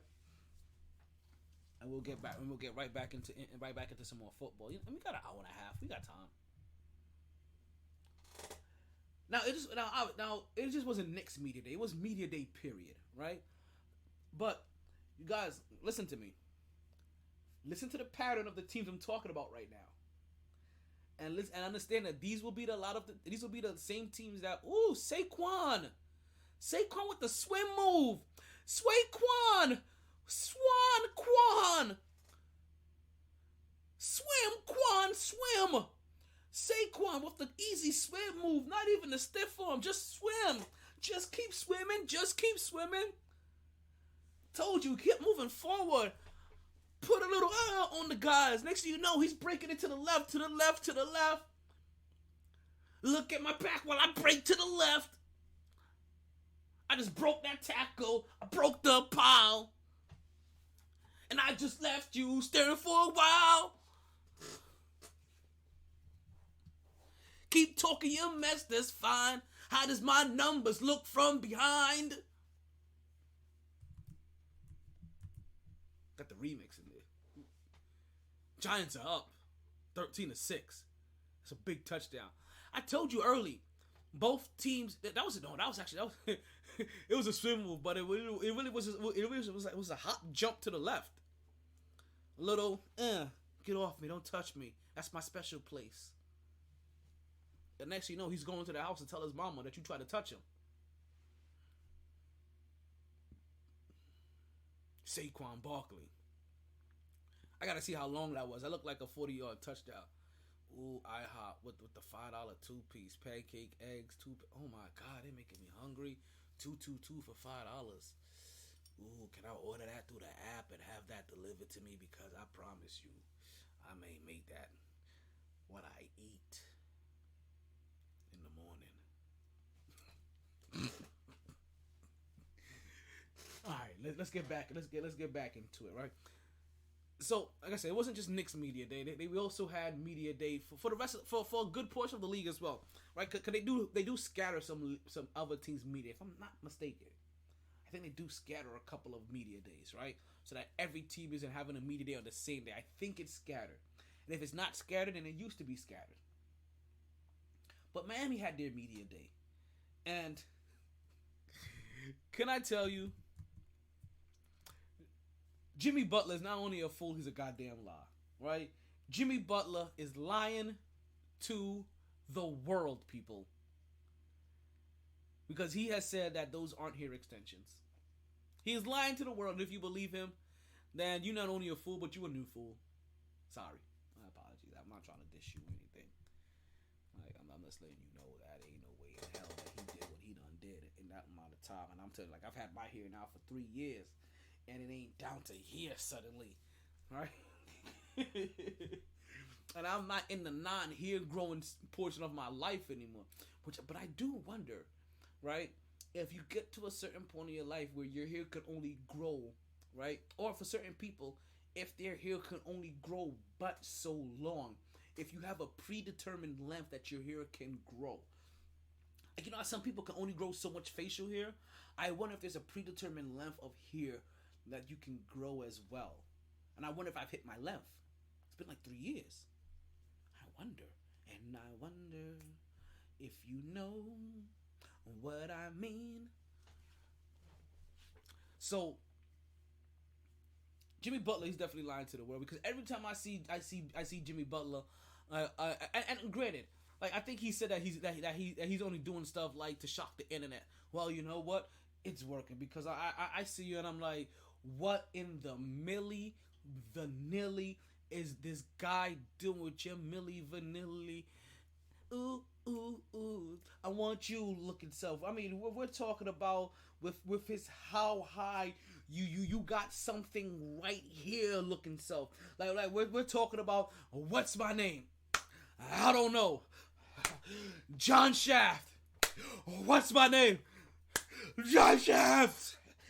I don't even think that dude had dreads, but that's how you're looking. You're looking like, yo, half-baked. If I wasn't Jamaican, would I be wearing this hat looking boy? Like, what is wrong with you, J, the I, the M, the M, the Y, the J, the M, the I, the Jimmy? That's Jimmy for you, man. That's just Jimmy. And granted, it's fun. Like, I can understand, like granted, I'm here poking fun of him, but Jimmy Butler's one of the only Heat players I fuck with, right? Because he wasn't born and raised the Heat, and he's just Jimmy Butler, and he can't. If you don't like Jimmy Butler, like, people talk about players that you can't like in the league, right? Like, oh, I don't know how you not like Tom Brady. It's very easy not to like Tom Brady. Well, I don't know how you not like LeBron. It's easy not to like LeBron either. But there's no reason not to like not to like Jimmy Butler. Like, Jimmy Butler is the player that you hope most players would be today. He is a 90s player in today's game. Seriously. He's how you hoped players played.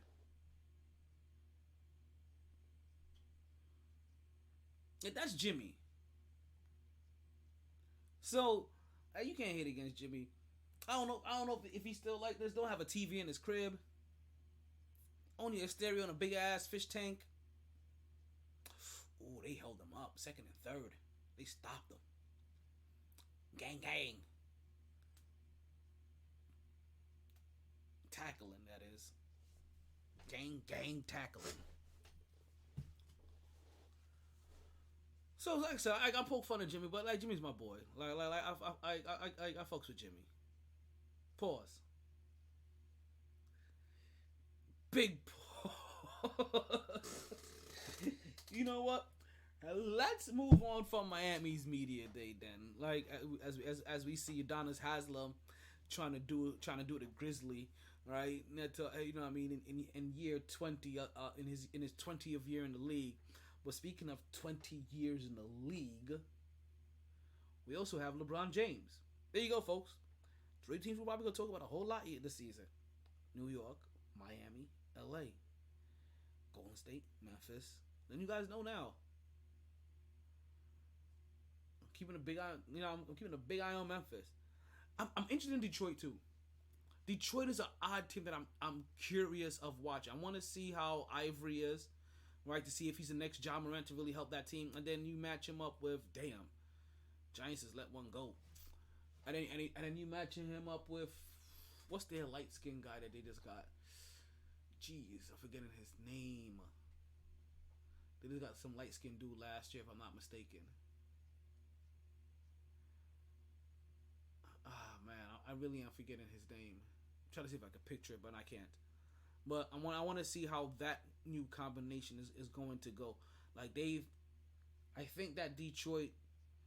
It's funny because I think both Detroit teams, the Lions and the Pistons, that they've accumulated enough young talent, and maybe even a leader or two within that young talent, that they may be able to start being able to move this team forward if they can just find the right coach for them, and the right person in charge for them to, and still someone to coach whoever it is, but the right person in charge for them to believe in, and for them to want to follow, for them to want to be able to get knocked down, get up and bite your ankle, and then get knocked down again, and then get up and bite your shin, and then get knocked down again and get up and bite your kneecap, and then get down, and then get knocked down again, and then get up and bite your thigh, and then get knocked down again, and then this is when things happen to get a little uncomfortable, because at this point we are talking about the good old Twist that dick! yeah, Twist his dick! the good old dick twist. Like, that's what we're talking about there. But if you have a team that's willing to go through and give them the you know, Oh, dick twist! then that's what you need. It's extreme, but you see it with the Lions right now. You see the kind of motivation that they're getting from their team, and the Cowboys have answered back. A nice little pass, a nice little 20-yard pass to their tight end, right, followed by a little short run by Ezekiel Elliott, and we now have a 13-12 game. Let's see if they can punch in this extra point. The Los Angeles Lakers had their media day today as well, and so while the Knicks media day to me was very serious, right? Because I mean, there was not a lot to joke around with. They did have a young reporter there, child reporter, right? They had a young reporter there, that was there that helped break some of the monotony. Like I said, Monica McNutt, like even though she's a professional, she could make any interview interesting. She was over there also having individuals take selfies with the old Kodak disposable cameras. That was pretty cool. But it was still funny how she was like, yo, I grew up on this, but she couldn't figure out how to turn on the flash. Like, that kept on being embarrassing. Like, yo, you gotta little thing you put in there, right? You have to hit the flash for every one. So,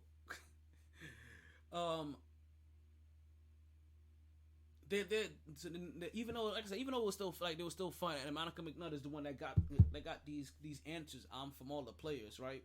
The hunger, the motivated, the dedicated. It was still a very kind of serious environment for the most part.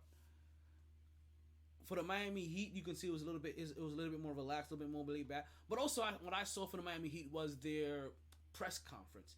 I have to go back and watch the Knicks press conference. I didn't see their press conference. I saw their media day. That's going to be something else that we'll probably talk about on Monday.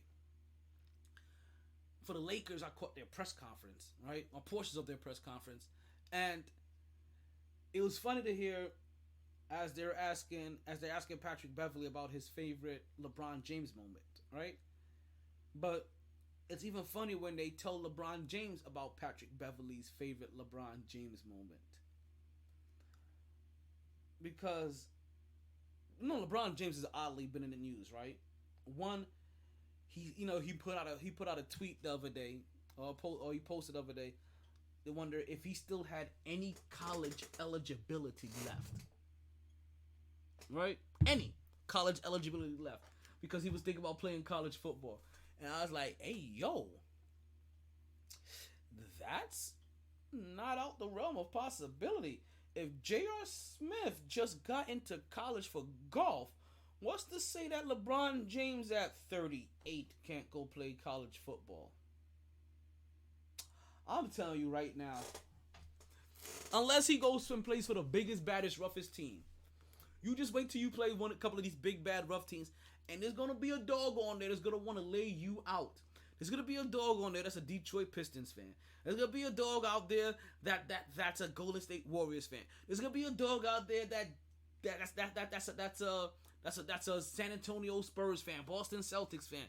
There's gonna be somebody out there that's a fan of another organization, and they're gonna want to take it out on you. Oh, but just prove that they can physically match up with you.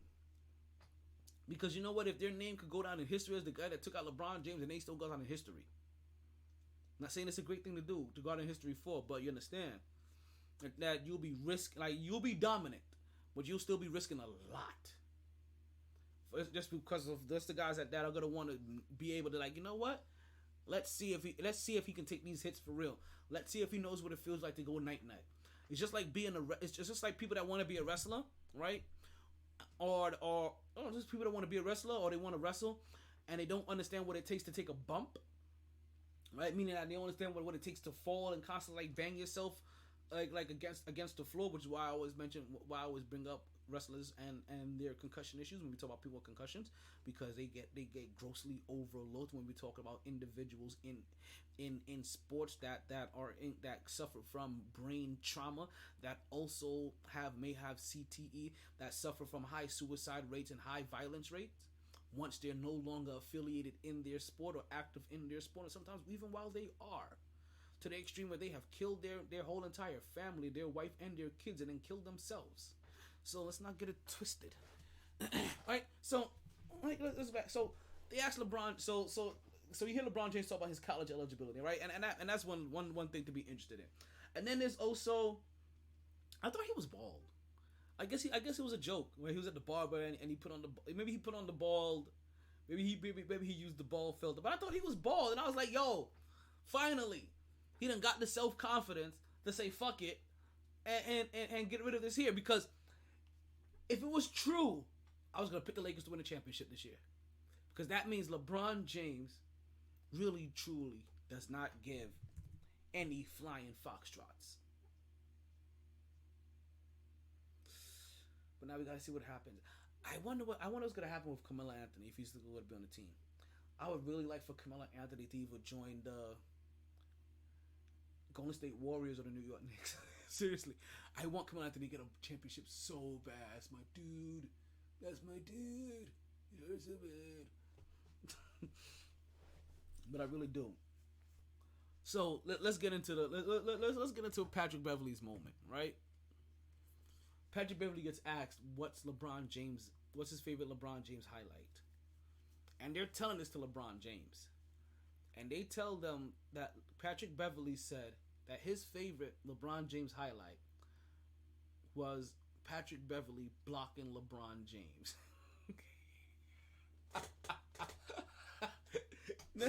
Can I tell you? If you're laughing and you took that one on the chin, that's exactly how LeBron James took it too. Which I was like, yo, you know what? He's like, yo, what's wrong with this guy? What's wrong with Patrick? Yo, he got issues. Something is wrong with him. But you know what though? It's a different kind of edge that they need, right? It's like they've had edgy people on their team. Rondo, they have edgy people on the team like Russell Westbrook, but they need somebody with a real edge, like Patrick Beverley. Like with a ridiculous amount of supreme confidence kind of like edge.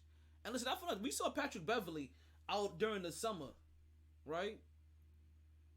Out at the parks, playing like he was Stephen Curry, talking about trying to crossing fools up, working on his handle, and doing double triple step backs and hitting jumpers. And we saw that from him. Not to say he's gonna do that in the NBA because he has a different role, but man, so like they may need that guy. And listen, as a Carmelo Anthony fan, I'm hoping that he's the X factor to help get Carmelo Anthony his first ring. Because Carmelo Anthony needs that kind of help. I think he's gonna need the help from like a guy like Patrick Beverley to go along with the help of LeBron James and Anthony Davis to be able to so that he can lead this Lakers team to a championship. I don't know why I thought this thing said Auntie Do's and Don'ts. I'm tripping. The next book I saw was right. But yeah, but Patrick Beverley does have issues. Like his favorite scene is him blocking LeBron James. And listen, that's just Patrick Beverley for you. And they knew what they were getting. See, and that's the thing about it. The Lakers nor LeBron James are ever surprised by the kind of individual that they're getting because I'm pretty sure they do their research, or they have their team doing their research. But the research is done to see what kind of individuals they're getting, and they know that Patrick Beverley isn't wound too well. I was just mentioning him balling at the park. I've been as much as I've been watching the Legacy, right? The Legacy documentary or series on Hulu, which talks about the Lakers organization, which I'm still trying to determine is this a thing that's recapping the Lakers organization or Magic Johnson specifically? Like I still haven't fully determined, but in the midst of it, I've been seeing a lot of the and one stuff, right, and a lot of the stuff about the Ruckers, and I've been watching them lately. We're excited. I told you guys I wanted to get back into some of these other sports things, right? I kind of overlooked them as if I don't have, because time gets them. I'm like, you know what? Let me start making time for these sports documentaries, sports series, and all these other sports related things. And I caught myself in the Legacy and the and one, and the and one, and also a story of the Ruckers. And there was a couple of people that kind of stood out to me as I'm watching this, right? And if I'm not mistaken, right? I don't have it fully written down. The first one, if I'm not mistaken, was Kobe, right? And the Kobe story this keeps on going. The different layers that came out. The fact that when he popped up at the Ruckers and he balled out. But not even him so much. Like, let's skip over Kobe for a second. And it's not too often I can say I'm skipping over Kobe to talk about somebody a little bit more sensational. That was Allen Iverson, right? Both of their appearances. But it wasn't so much Allen Iverson's appearance that was sensational to me. It was watching him dunk.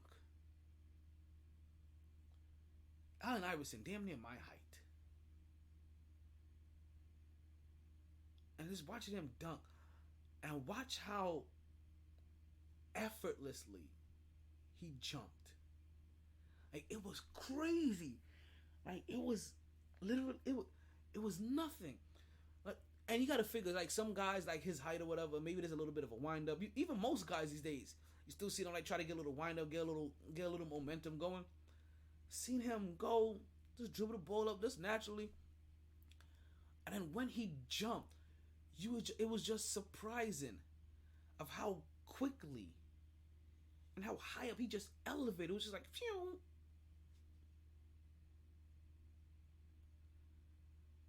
As if Icarus gave him springs in his shoes himself. I substitute springs for wings for springs, but you know what I'm saying here. I'm kind of hungry. I could go for some food. I ain't gonna lie. It's one of those I'm like, yo, you know what? I may cheat you guys out of half an hour for show so I can go get some food, but nah, we're gonna make sure you guys get the full 3 hours of the show today. For everybody listening through the Podbean call-in line, let you guys know within the next 5 minutes, that line is going to disconnect, and we will open up the new line for you guys to listen and call in through when you guys are ready. I see the comments coming through. We'll go ahead and get to your questions as well.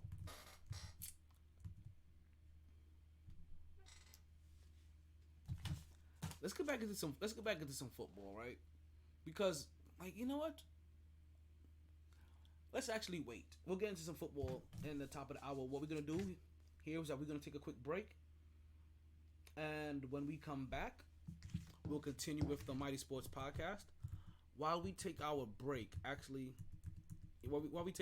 people in Podbean, you're probably gonna end up losing us, and you'll probably end up losing us before that. So I'm gonna take this opportunity to switch out your feed, right? Everybody else, right? You will hear our army. You will hear our commercial. That's not our commercial that we're running today, right? But you'll hear our commercial, and everybody, and then you hear our commercial, and we'll be back right after the commercial runs, and then we'll get back into tonight's game. We'll talk about that a little bit more. We'll talk about we'll get back into a couple of key games from this weekend, right? Because there was still some monsters of a game that went on this weekend, and that we're still surprised that there's still the undefeated teams that are still left, and a couple of the and a couple of the teams that fell. Right, we're gonna get into all that and more once we return on the Mighty Sports Podcast.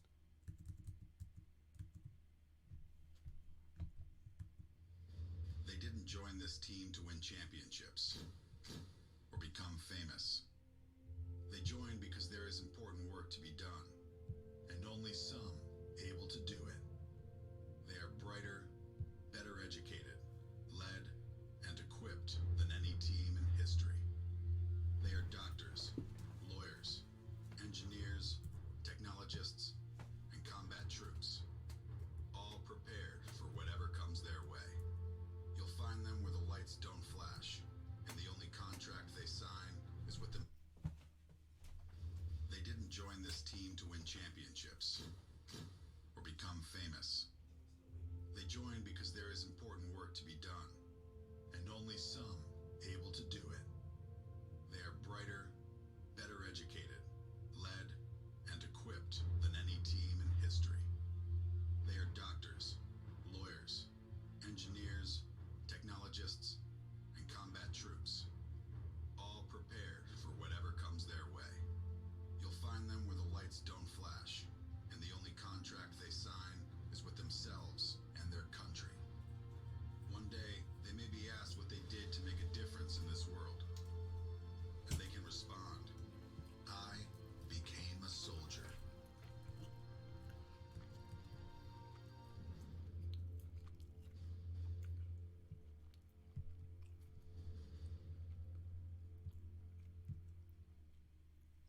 And we are back with the Mighty Sports Podcast. I'm still your host, one only talented Omar Taylor.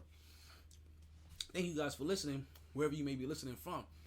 Don't forget, wherever you're listening from, please make sure that you go ahead, you like, you subscribe. Definitely subscribe. Head to YouTube, head to Twitch, go ahead and subscribe. Hit that little bing bong every time that we go on. Don't be stingy either. If you're listening, make sure you share. Right, go ahead and share the podcast.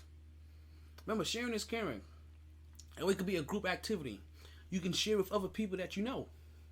Or you can listen to other people that you know. And then you can interact and start talking in the comments. And then talk about me like I can't see what you're talking about. You know what I mean? I went for the other one. That's good too. Alrighty. Stella, Rosa. I think I'm about to have my third glass of wine. So let's get back into it, right? We got some football going on right now. We still got the Monday night football. Today's Monday, right? Yeah. We still got the Monday night football game going on right now to wrap up what's been a crazy week 3. A week 3 where we saw the undefeated Dolphins and the undefeated Bills take on each other, and the Miami Dolphins eke out a 2-point victory after their quarterback caught a concussion and came back into the game. Right? It has been crazy. This is now twice. They've won 2 close games that nobody saw them winning. One against Baltimore, now one against Buffalo. And honestly, Dolphins fans are out here talking about, yo, like, we should be the number 1 team. When the power rankings come out, we should be the number 1 team in the league. And I was like, I don't know. I can see them putting teams like still Philly ahead of you, and maybe even 1 or 2 2-1 teams depending on how they look. But they're definitely gonna have to break top. If they weren't in the top 5 before, I can definitely see when these power rankings come out that Miami is now in the top 5. Like, that is very much something like I can see, and I'll be a little surprised if they're not. And if they're not in the top 5, they better be in the top 7. It's gonna be hard pressed for them to be one of only, depending on how this game goes tonight, right?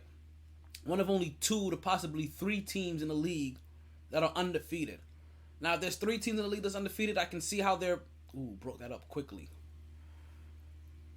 4th and 4.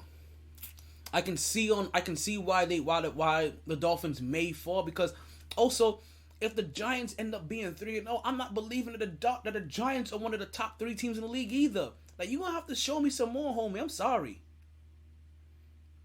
Like we don't believe you. We need more people. But this game is going on. It's tied 13-13 right now. We're in the 4th quarter. About 10.5 minutes left to go in the game. 4th and 4. Dallas has the ball. They're not going to punt it, it looks like. They're going to go for it. Or maybe they're trying to force an offsides. Don't know, but look, now a timeout happened. All right? And listen. Speaking of football, right? We got some news in football today, right? We got some real good news in football today. I'm talking about some breaking news in football that should make a lot. When I say a lot, I mean a lot of people happy. And that is the fact that it sounds like Rihanna, that sounds like, but Rihanna is going to be the halftime performer for the Super Bowl.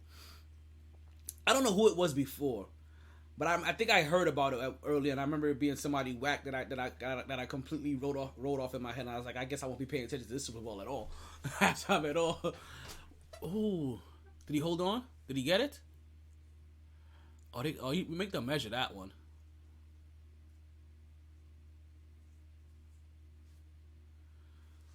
Let's see where they gave him the spot at.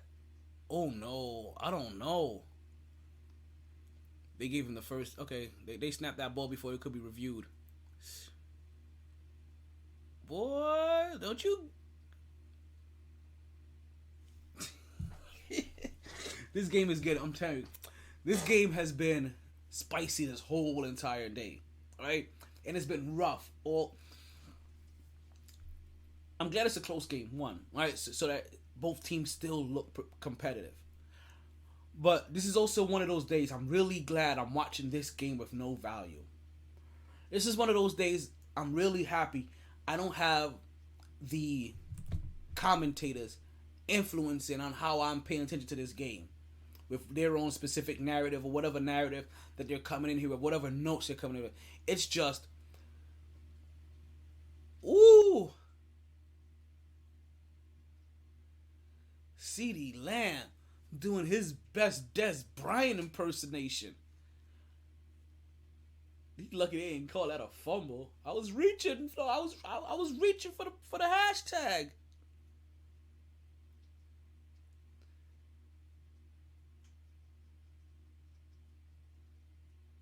If he had stretched out, he may have gotten that. But who knows what would have happened then. 1 yard, 1st and goal, 1 yard line. I'll let you know when they scored a touchdown. And they scored a touchdown. CeeDee Lamb, a nice little one-hander, a little toe tap, and Dak Prescott on the sideline fully involved, headset on, cheering his team, talking to teammates, involved in plays. I don't understand. Remember what we said about Derrick Rose earlier? I don't understand. Or maybe it's different for quarterbacks and basketball players.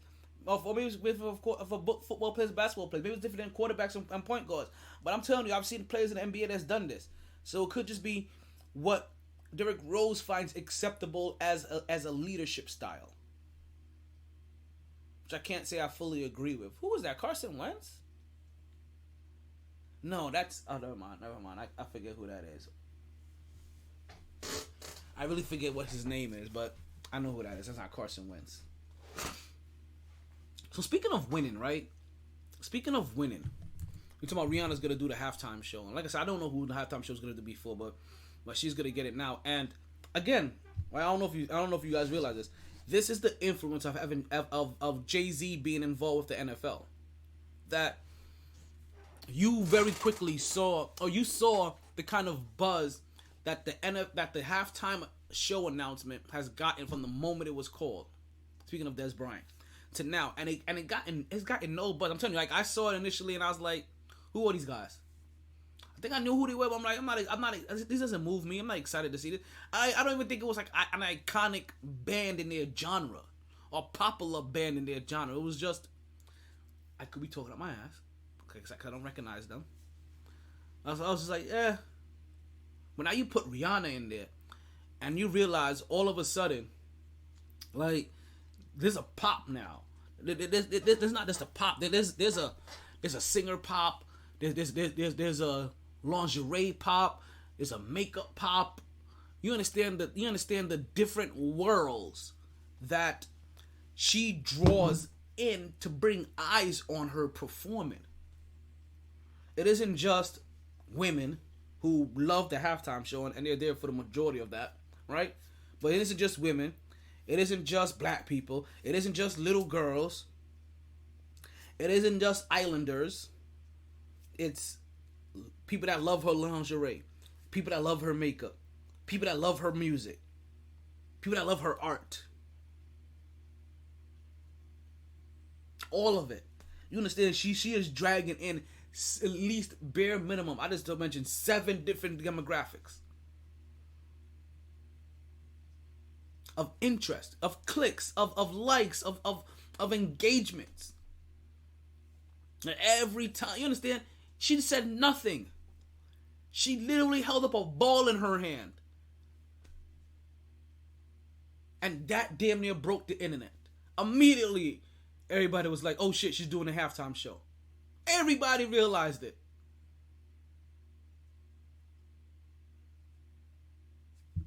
So listen, again, you can see the influence that Jay-Z has, right? And being involved with the NFL, that you see them getting music, at least that would move popular culture. And that's the thing I think people are missing, right? Is that it's music that moves all around popular culture. Rihanna is one of the biggest popular artists in the world. And I mentioned all of the products and the things that people will know her for. Well, those things have made her a billionaire. Yeah. Y'all forget.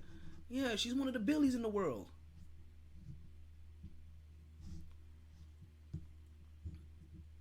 So she ain't doing the halftime show for money.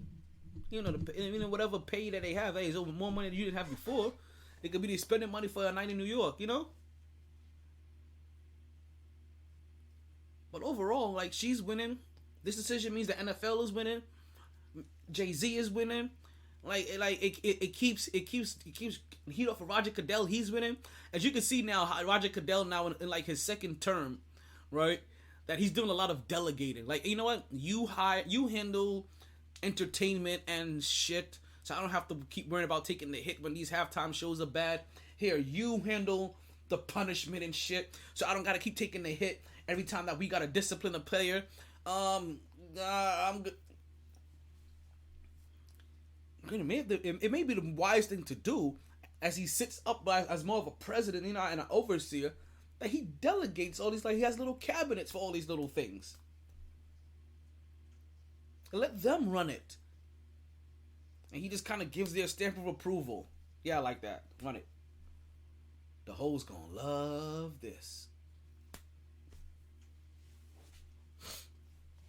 Oh, speaking of, I can't wait to this art show coming up. I can't wait for this art show coming up.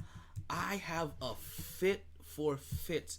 I have a fit to catch the eye, and I got a new pair of kicks, like coming. Woo!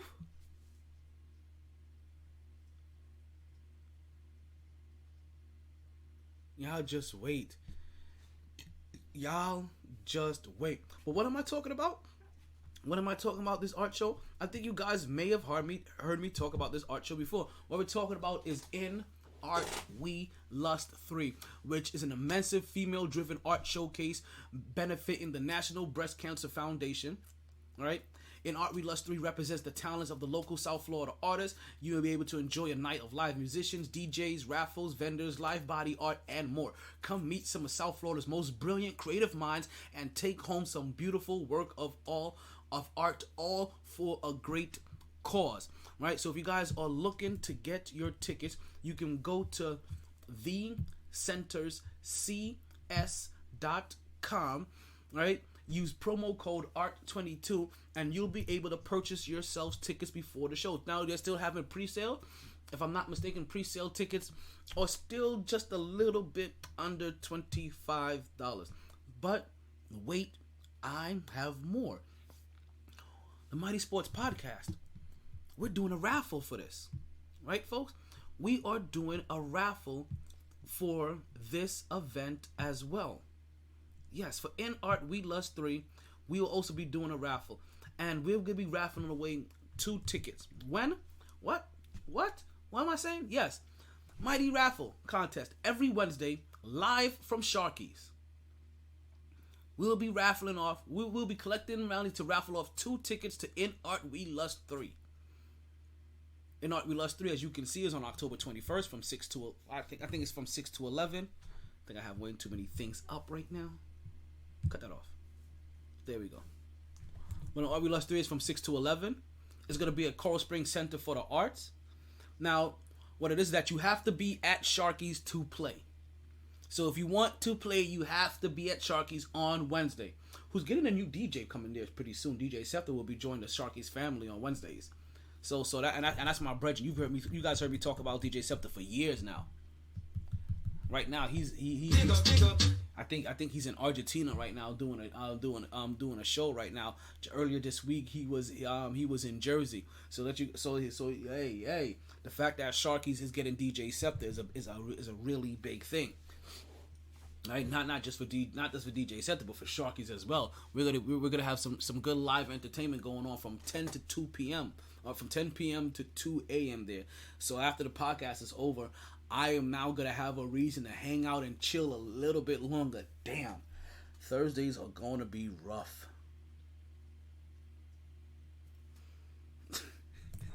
I need a job of making fantasy football picks or something.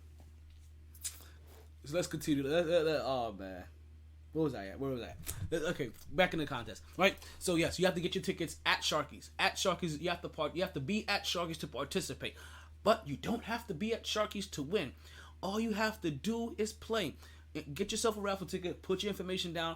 I'll make sure I reach out to you to get you your tickets. The drawing will be held live Wednesday, October 12th at Sharky's. And we will be recording it. So you will be able to hear. If you're like, oh man, it's rigged. You did this, you did that. You're going to see me shake up the little bottle. You're going to see me dig in. I'm going to even do the digging myself. Like hopefully the day of the drawing, I also have the director get the director of the show of the event there as well. Hopefully, but hopefully we get her tomorrow on the podcast, right? And we'll tell you who she is in just a moment. So be there at Sharky's, right? You gotta be there to participate. You don't have to be there to win. You'll be able to hear the live. You'll be able to hear the winner live promptly at 10 p.m. on October 12th, and that's when we'll do the drawings for the winner. And then we will spend the rest of the next 7 days trying to contact you so you can get your damn tickets. And that's if you're not there at Sharky's. So listen, best thing to do, be at Sharky's that day. But either way, it's gonna be a blast with the Mighty Sports Podcast when you see and when you go see this art show. And don't forget, if you want to buy your own tickets, you can listen, thecenters.cs and thecenterscs.com and use the promo code ART22. You'll be able to get the tickets yourself. Well, trust me, try to win. It'll be worth it, because also we'll be giving a portion of the proceeds over to their breast cancer fundraising as well too. So proceeds will be going to the breast cancer foundation as well to help them out with their fundraiser.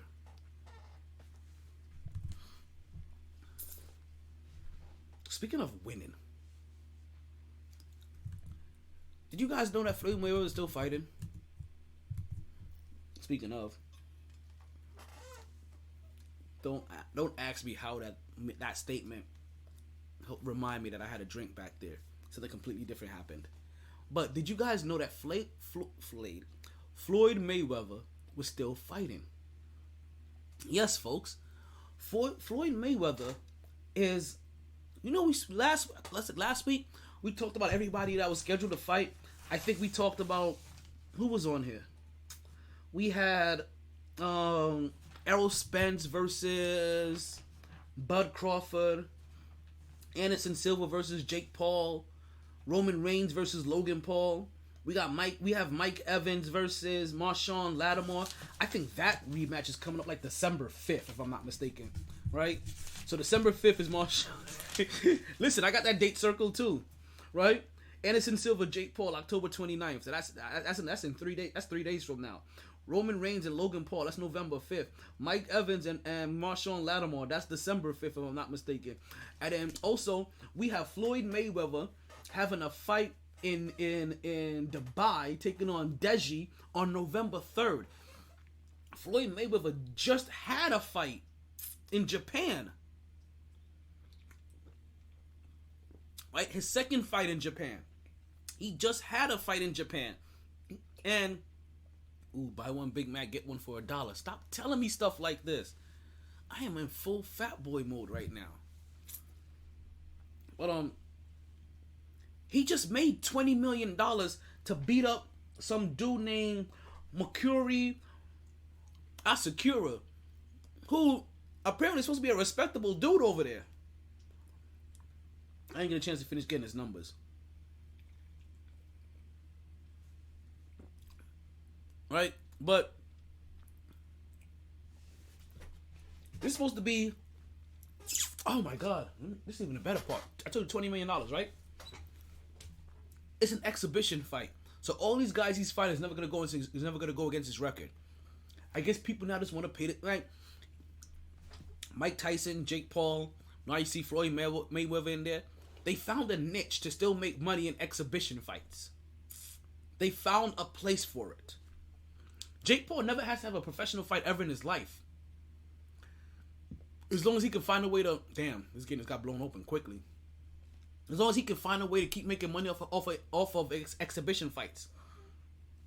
Mike Tyson out here making money off exhibition fights. We saw Roy Jones Jr. exhibition fight. We saw Adrian Peterson take on Le'Veon Bell exhibition fights. Making money. It sounds like Conor McGregor may come into may do another boxing match, another exhibition fight, maybe with Floyd Mayweather. Manny Pacquiao wants an invitation to make some of this exhibition money, because he just saw Floyd Mayweather get paid $20 million to fight for 2 rounds, and the fight was scheduled for 3. He got paid $20 million for a scheduled 3-round exhibition fight in Japan. And then, what's this? in less than 45 days, he's going to have another fight in Dubai. And granted, he nothing to do out in the second round. In the first round, it was kind of lackluster. Dude caught a couple body blows on him, right? I think he touched Mayweather a couple times, right? Felt big about himself, taunted him a little bit. Mayweather was like, "Oh, okay, you trying?" He hit him with the great white hype shit. You know what I mean? "Oh, you trying to embarrass me?" Bloop.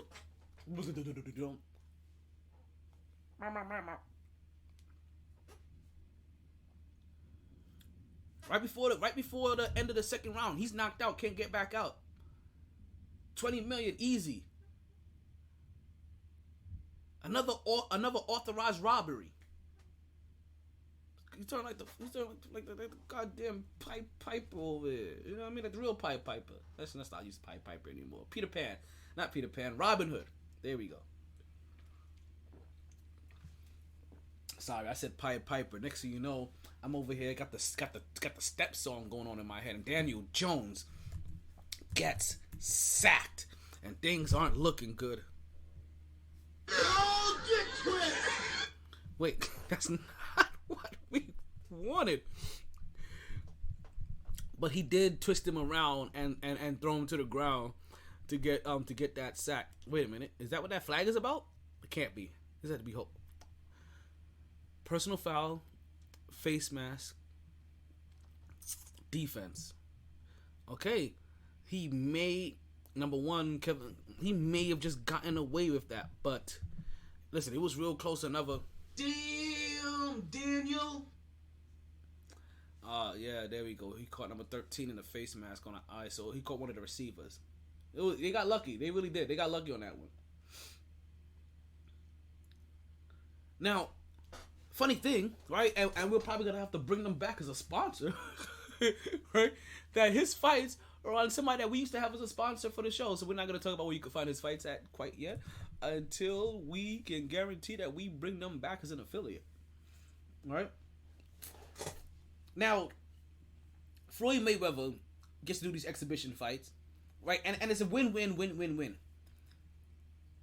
At 45, he's still better than the average person. Right? He's still better than the above average fighter. At this point in time, he doesn't, even if he happens to get caught with a good punch, he doesn't have to worry about it going on his record. And if he did get caught with a good punch, it will probably lead to a bigger payday for the rematch. And he's already making $20 million to have 3-round fights. Imagine if they have to pay him for 12 rounds. God damn. Quick math. I just quadrupled them. I was like, alright now. Even though quadrupling, is less than what it is. Alright now. Actually, no, it's exactly what it is. So just imagine. So he's out there having his fun, and then he's in Dubai, probably living and being treated like a king. He's winning on all fronts. Speaking of winning, have you guys seen what Philly has been doing? We talked about all these other undefeated teams, right? And it looks like the Giants are not going to be one of those teams to remain undefeated after this game.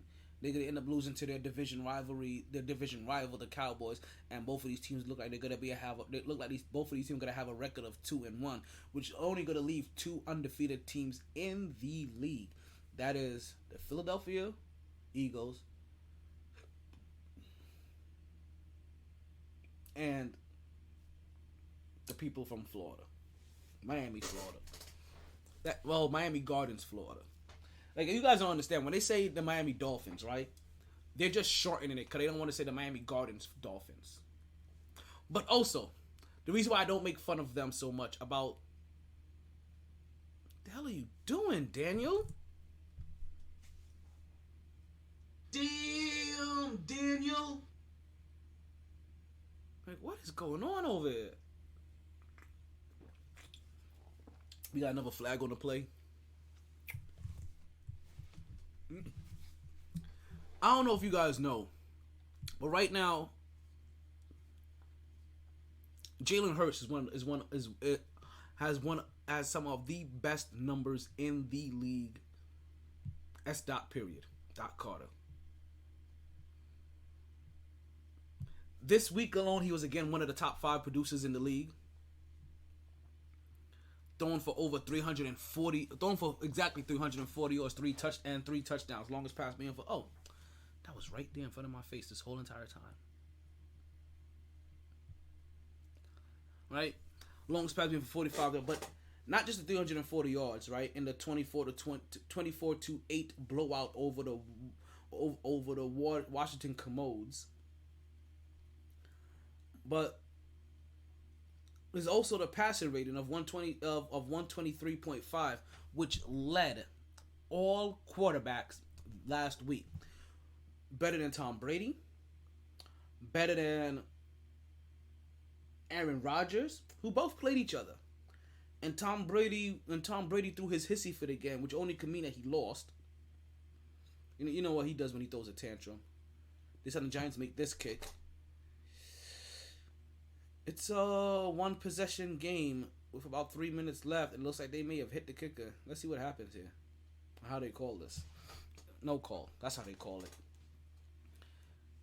The only 2 individuals he was behind last week in passing was Josh Allen, who put up 400 yards, and then our boy, famous Jameis Winston.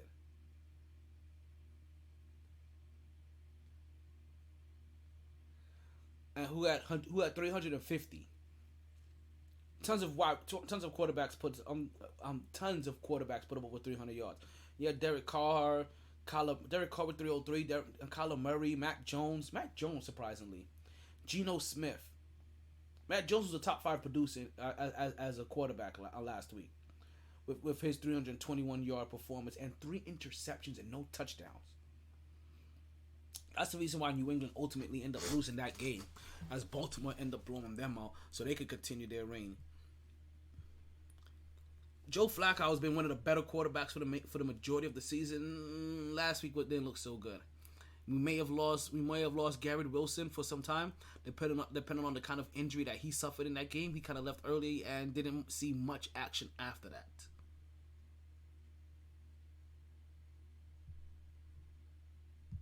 Philly destroyed Washington 24-28. Utterly destroyed. Crumbled them. Now, this was an interesting game because Philly did all of their scoring in the second quarter. All of the scoring they were going to need was done in the second quarter. It was basically 4 quarters of a blowout until Washington put up 8 points in the 4th. This could have been a blowout. A complete 0. Shutout. That's what I meant to say. Jalen Hurts, 340 yards, 3 touchdowns. He runs for 20 yards on 9 attempts. Nothing crazy there. No touchdowns there. But gets it to all of his receivers. Devontae Smith gets a touchdown. A.J. Brown gets a touchdown. Dallas Goedert gets a touchdown. Devontae Smith, 169. Goddamn. 169 yards on his 8 receptions. We saw some other key performers, too, from last week, right? A lot of the young guys, while you've seen some of these young guys starting to take turns in a way, it seems like, right, in their breakout weeks. We saw Jared Wilson have his breakout week last week. This week, we would see guys like Chris Olave have their breakout. 9 receptions, 147 yards. No touchdowns, though, but 9 receptions, 147 yards. Puts him in the top 5 for wide receiver performers last week when it comes to yards. Yes, top 5 with 147. He was not number 1. Marquise Brown saw himself a good night, 140 yards. We saw Devontae Parker put up 156. Mac Hollins, right from Las Vegas, he ended up putting 158, and then Devontae Smith from Philly led all of them with that 169. Like he was the true winner of it all, and he had a touchdown in there. Let's see how many multiple. It looked like a lot of guys had multiple. We were in witness of multiple touchdown wide receivers this week. Had a couple of them for when it came to our running backs. Saw Khalil Herbert with 2 touchdowns. Khalil Herbert from Chicago. We saw Jamal Williams from Detroit with 2 touchdowns. Hurt me because I had Swift, and Swift didn't do much work, and now he may be out injured. Jonathan Taylor was held in check. I don't know if he was held in check or if Carson Wentz was held in check or whoever their quarterback is now.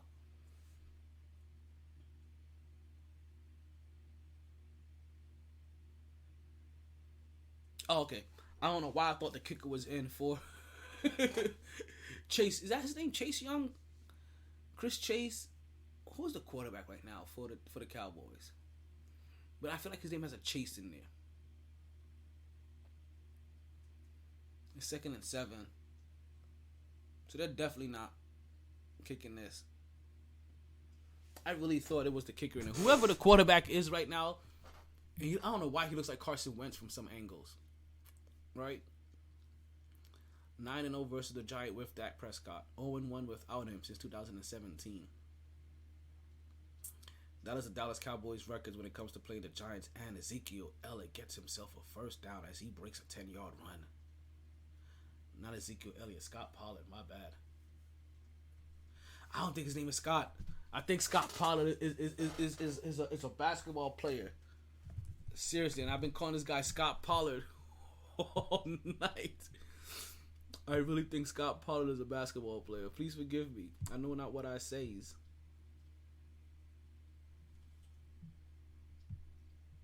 That's what we read only? Interesting.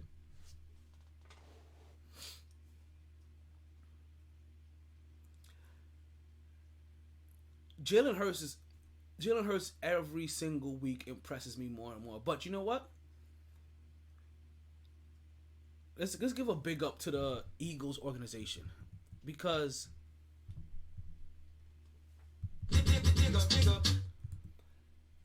they did what most organizations don't do when they have a quarterback like Jalen Hurts. They don't fully complete building out the team around them, right? And I find it odd, right? And I'm comparing it to the Michael Vicks, the Cam Newtons, and I'm missing one more, Lamar Jackson, right? I compare it to teams like that, where it seems like you allow yourself massive deficiencies because your guy is athletic, so you don't award him the same amount of protection or targets that lesser mobile quarterbacks would receive. And I've never heard a mobile quarterback say, man, look at that team with no protection. I could really cook if I had that kind of protection. No. You always hear them look at the teams that guys have protection like, man, imagine what I could do if I had that kind of protection. Because you could never get to them. Not only would they have all the time in the world, like the lesser mobile quarterbacks would have, to pass the ball. Now, when that one guy breaks through, and that lesser mobile quarterback is normally able just to kind of like brush him off of his shoulder a little bit, these quarterbacks are able to take it for 15, 20, and 30. I'm just saying. Or these quarterbacks can really roll out and get that ball going on the move. So, Jalen Hurts, like he is looking as impressive as any quarterback can at this time.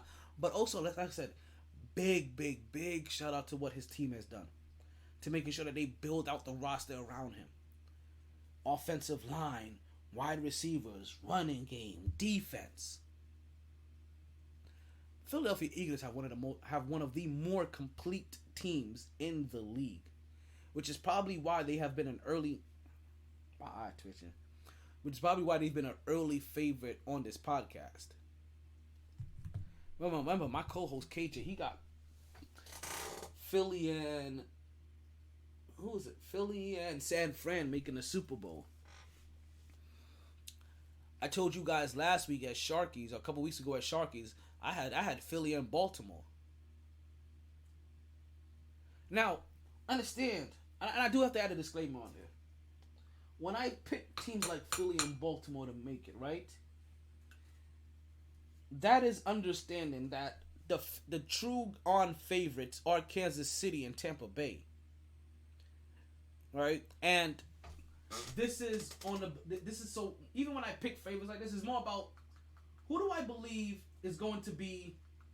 Is like the question to me is like, if you don't think that Tom Brady and Patrick Mahomes are going to make the Super Bowl, who would be the next two teams in line? That's how I decide. Like, so because when you have two dominant favorites, it's like asking during the years of LeBron James on Cleveland and when he was going up against Golden State for like 4 years straight, and people were asking, oh, who do you think is going to be the championship game?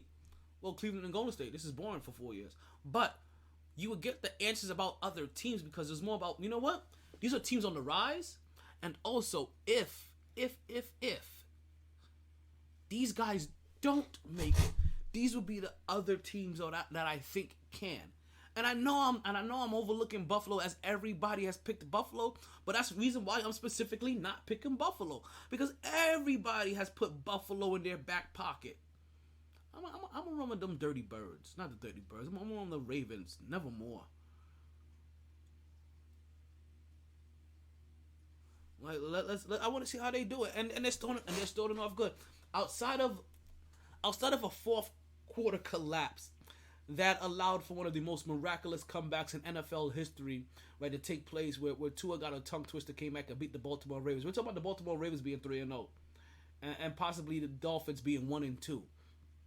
I know you said, but wait, they just beat their last team. Yeah, they don't beat Buffalo if they don't beat Baltimore. I know it's odd to say, but they don't have, to me, the confidence and that extra oomph, that extra bite, that extra nasty, that extra spice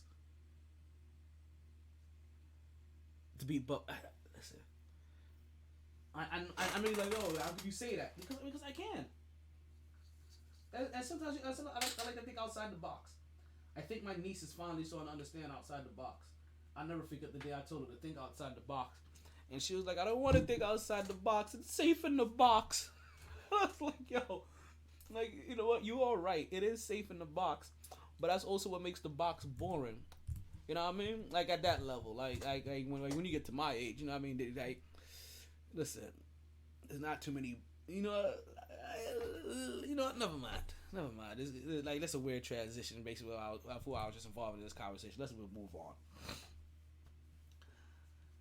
So, like I said, outside of the Giants right now having their matchup, outside of Buffalo coming down to Miami and damn near catching the heat stroke, man, it is very. I see ABC 7 popping up again. It is very interesting, right?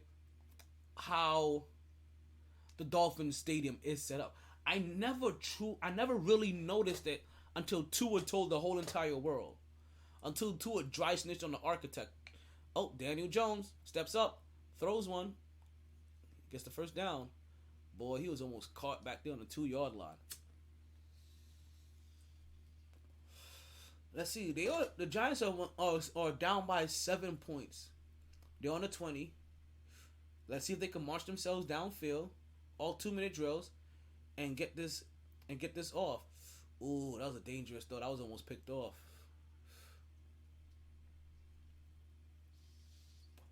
Listen, it wasn't just these games. It wasn't just these games I mentioned that were big this week.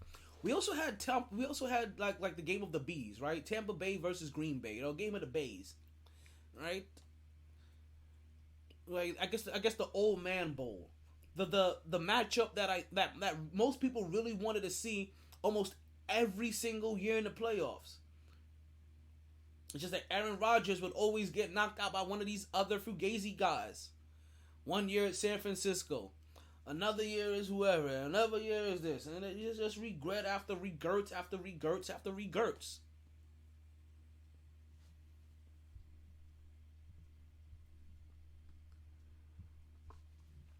But they still had a, I don't want to say they had a good game. I picked Green Bay to win this game. This game, you can see, right? Tampa Bay didn't have a lot of their weapons, and you can see the frustration start to pile up as his targets were diminished.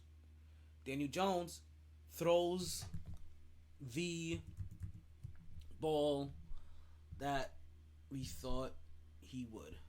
Damn, Daniel. You turned over the ball again, Daniel. Daniel Jones looking like primetime Daniel. Now, they may... Damn, somebody hurt themselves. Oh, no. Who was that? Sterling Shepard is down. Okay. I don't want to say that's good. I just thought it was Saquon. That's why I was like, oh, no. Now, this may have hit the ground. Let's see what happens in this review. Okay, we see... What the fuck?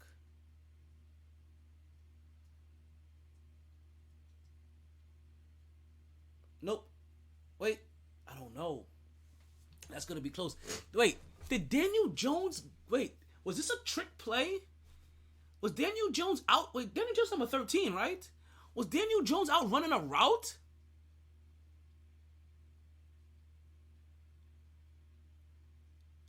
Okay, this is going to be close. Because it looks like it hit his hand and it bounced up. Okay.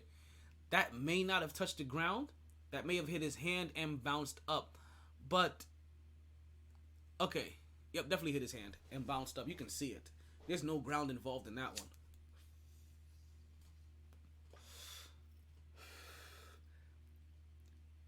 Sterling Shepard. Is he being carted off?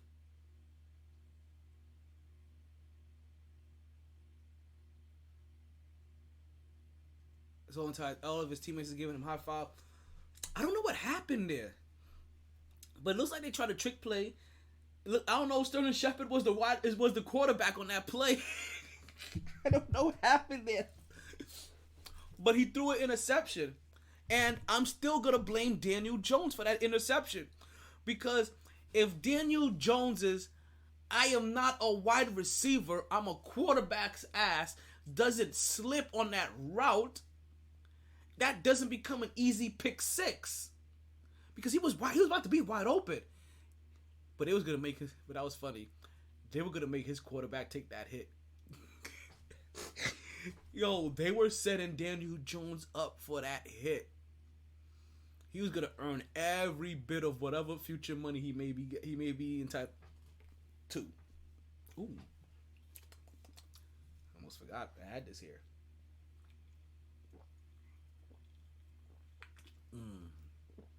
Let's see. Sterling Shepard. Okay, Sterling Shepard is not the quarterback. He's just running. Oh, damn!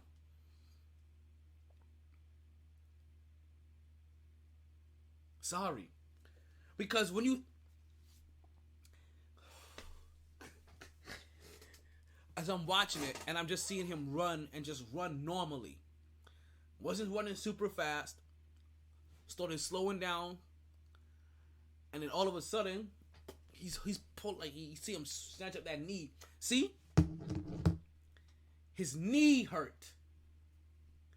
And he grabbed his knee or his leg. You didn't see his knee hurt and him grab his head. Because people do not instinctively grab other parts of their body first when they have pain or a shock to a different part. No, you get a shock to your back, you grab your back, you arch your back. Now, after being down there for 10 seconds, you may think to yourself, oh my God, not again, this shit is over. The fuck? But you don't go down, boom, and then get up like, oh, it was my back. Yo, they really held him up like Weekend at Bernie's. They really had him there. Is there a fight going on now at the end of this game? Like it. Start swinging. Get rough. Come on. Get nasty. Get spicy. I want this rivalry to get intense. I want to go to Dallas and whoop that ass. And be disrespectful about it. They still beefing. Number 53. Watch. Let me see if number 53 ends up hitting somebody. I still see him jaw jacking the most. They pulling him back. They pulling 53 back. CeeDee Lamb already got his phone.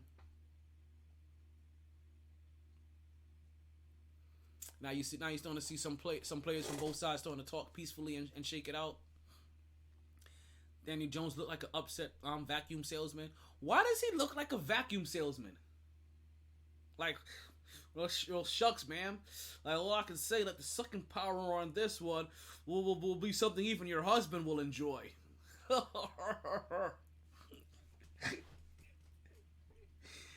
Oh man.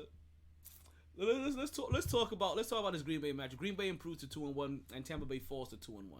Right? Tampa Bay, he doesn't. This is one of those games that Tampa Bay just really didn't have enough weapons. That was the key determining factor of me picking against Tampa and me picking against Tom Brady. He just didn't have weapons. We know about the suspension that Mike Evans was serving because of his fight with Marshawn Lattimore, right? That's the reason why we want to see another rematch because of the incident. Every time they see each other, it's on site. They just need one little thing. Like, let's say they're standing beside each other, and the wind blows really hard, but it happens to go into one of their ear, and they will think if the other person's in the area, they're gonna think that person tried to tickle their ear, and next thing you know, they're throwing fists. It's on site when it comes to those two. It's good. It's almost like Richard Sherman and Robert Crabtree. It's like when they play each other, you want to see it. I just wish that Marshall Lattimore was out here snatching his chain up. Like, give me that. Like, that's the only thing I wish they were doing. I wish they were still snatching chains. You remember? Oh my God. I know it was in good faith, but the only thing that you could have done, which would have been slightly less worse, which probably would have got you talked about a little bit, right? But it would have been less worse because it didn't change the results, right? Would have been if Michael Crabtree didn't wear his chain that one time when he played against Hakeem Talib or Talib Kweli. I always forget how his name is. Because, remember, they had an incident before then where he had snatched his chain, I think, twice before then, right? Reached up, yank, snatched it. Yo, I got his chain. After intercepting a ball that's supposed to go to him, or after making a good tackle or a good breakup, got in there and snatched his chain. Disrespectful, right? Well, during their third encounter, Michael Crabtree decides that, you know what? I'm not going to give him an opportunity to snatch my chain again. I am going to tape it to my chest so that it is not hanging out so that he can't snatch it. But what he failed to realize, if somebody's looking to snatch your chain, they're searching to snatch your chain. Just because it's out here don't mean anything. They go by the neck. So next thing you know what happens, they match up against each other and he catches him. Again. Snatches his chain. And I know that Talib wasn't the one that said this is what happens when you try me with a sorry receiver like Crabtree, but this is just how they treated Crabtree. Those receivers like that, those backs that was disrespectful like that and about that life, right? Of just getting in opponents' heads. When he did snatched it for the third time, and he was after, yo, this motherfucker tried to tape it into his chest. I even got his ears and everything. That made it worse. You were better off leaving your chain in your bag like, yo, I'm not going to let him break another chain of mine. I'm not going to let him go get away with it. Because he's basically robbing you for your chain every football game. He ain't just snatching your rope and he's robbing you for your chain. It's a different on-site kind of be like, yo, you know what? I know every time I see this Herb, he got a new piece of jewelry that I like. Let me snatch it up real quick. You would better just leave it at home. But now you're gonna tape it to your chest. Not only did you get your chain snatched for a third time, but now you got your little bit of chest hair snatched along with it, along with whatever skin grafts. Like, he literally, like, you understand? Before he was just snatching your soul, now he's actually snatching body parts.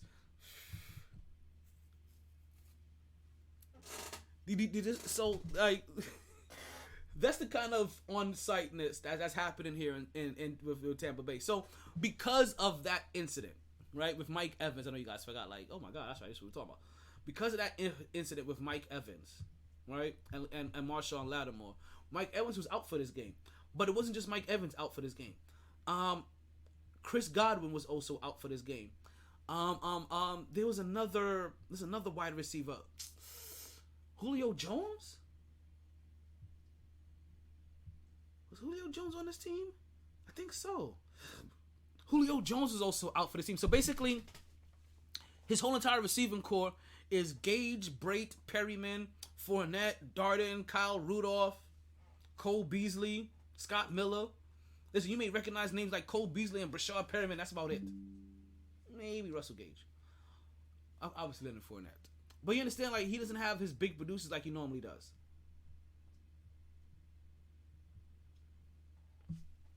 So I was skeptical coming into this game about Tampa Bay winning, on top of my natural hatred for Tom Brady. Green Bay didn't make it look good. Like, let's not act like they did anything spectacular. They both had about the same amount of yards, 271 for Tom Brady, I think 255 for what's his name? Aaron Rodgers. There we go. 2 touchdowns, 1 interception as well. No receiver had over 60 yards on his team. You had 57 for Cobb, Lazard for 45, Tanyan for 37, Davis for 26. This kind of thing I get frustrated with guys like Aaron Rodgers. Having Aaron Rodgers as your quarterback is a good thing when it comes to fantasy football. Having Aaron Rodgers wide receivers as your that's where things get tricky. And obviously he hasn't found his go-to guy quite yet. I feel like not only is Aaron Rodgers trying to figure out who his next go-to guy is, I feel like all of the rest of the NFL is, from a defense standpoint, but also all fantasy football owners. We're all trying to figure out who's going to be his next weapon that he's going to force 15 attempts to. And have that guy cook. Because the moment he finds those sets of reliable hands, it's a wrap. It's a wrap. You know it's not a wrap so far? The incarceration of Brittany Griner. That is still going on. 221 days strong. They have incarcerated one of America's greatest athletes. One of America's great athletes. All right, let's phrase it that way, so I don't get too much controversy from you knuckleheads. All right, but one of America's great athletes, Brittany Griner, is still incarcerated. In case you guys may not know, Brittany Griner is an WNBA champion, 8-time All-Star, 2-time scoring leader, 8-time block leader, 4-time NBA first team, 3-time NBA second team, 3-time NBA first team all defense, 3-time NBA first team second team all defense. She's been, I forgot how many times she's been defensive player of the year. Did I have that written down? I don't have that written down yet. But we're talking about a lady that's been defensive player of the year, peak performer of the year. She was the most outstanding player in college. She was the high school player of the year. She's been basically a baller at every single level. And yes, she has currently been incarcerated in Russia for the last 221 days as they tried to leverage her so that they can try to free one of their arms dealers. I know a lot of you people try to say a lot of other shit behind it, but that's technically all it's about. They want to free one of their arms dealers, so they are holding one of our Americans hostage. It's as simple as that. See, what I always have to remind people, right? I always feel kind of otherwise about how she may have felt about the national anthem thing. One is just a song, get over it. But 2, it's still almost like having a family, right? As siblings, you're allowed to fight amongst each other as much as you want, and disagree and butt heads as much as you want. The moment from somebody outside the home fucks with you, you all band together and you fuck that person up. That's how this should be looked at. We get it internally. She may have said some stuff that you may disagree with. It's okay. Everybody has an opinion. It's the reason why not only were we all born with an opinion and we're all born with an asshole. It's also the reason why it was also in the goddamn laws of this country. And what part of the things that make this country so great is that you can utilize it however you like. You can use that to talk about the good stuff about this country, or you could talk about the injustices of this country. It's not like there are injustices to talk about. You know, some people disagree just because those injustices that this country has partaken in or has been witness to just hasn't affected you or your people so much so that you're like, you know what? I don't agree with what she said, but was she wrong? Because sometimes people agree with things that people say, and what the person was saying was right. You just disagree because you're just a disagreeable turd sometimes. And we all like to disagree to be a disagreeable turd sometimes. You know, you call it. Let's flip the words. Make argument for argument's sake. Like we all do that sometimes. But like I said, let us argue internally and not let outside forces, right, hold our people hostage, right, so that they can leverage freeing some of their criminals. 'Cause that's what they want to do, is free one of their criminals. World criminals. One of their criminals that have committed crimes against the world. But yeah, that's who we're saying. Okay, it's okay that she is locked up. What I'm saying, like I said, if you're ever really and truly wishing and praying on somebody else's demise and downfall or bad happenings, just because you kind of disagree with them for something they did harmlessly, you may want to check your energy. 221 days Brittany Griner has been wrongfully incarcerated, so that because Russia wants to use her so that he can leverage one of their arms dealers home. Let's again, for everybody that can do this, go ahead and just continue to keep on your thoughts and prayers so that hopefully that she can return home safely at this point. I think is beyond the realm of possibility. She's already spent more times than most soldiers spent deployed in one session. Let's just hope that she returns home safely, and at this point in time with as little physical and emotional damage as possible. We're coming down to the end of the show, folks. Don't forget to like, share, and follow the podcast. If you're listening now, if you're listening now, take the opportunity to share the podcast. Don't be stingy. Take the opportunity and share the podcast. Right? Share with others with what you find interesting, like you do everything else. If you're listening, if you haven't followed the page as of yet, if you haven't liked this episode, like and make sure you also subscribe as well. That way you hear the bing bong every time that we go on. This is always a blast on the Mighty Sports Podcast, and I'm really grateful that you spent this time, whatever portion of time that you spent listening to me talk about your favorite sports topics. I want to leave you with a little bit of wisdom for today, but it kind of slips in my mind. But you know what? I think I have one for you guys as we get ready to leave here. Right? Just remember that life's a bitch and then you die. That's why we get high. Because you never know when you're gonna go. This is Talon, El Idolo, Deportivo, Taylor of the Mighty Sports Podcast. And we are out of here.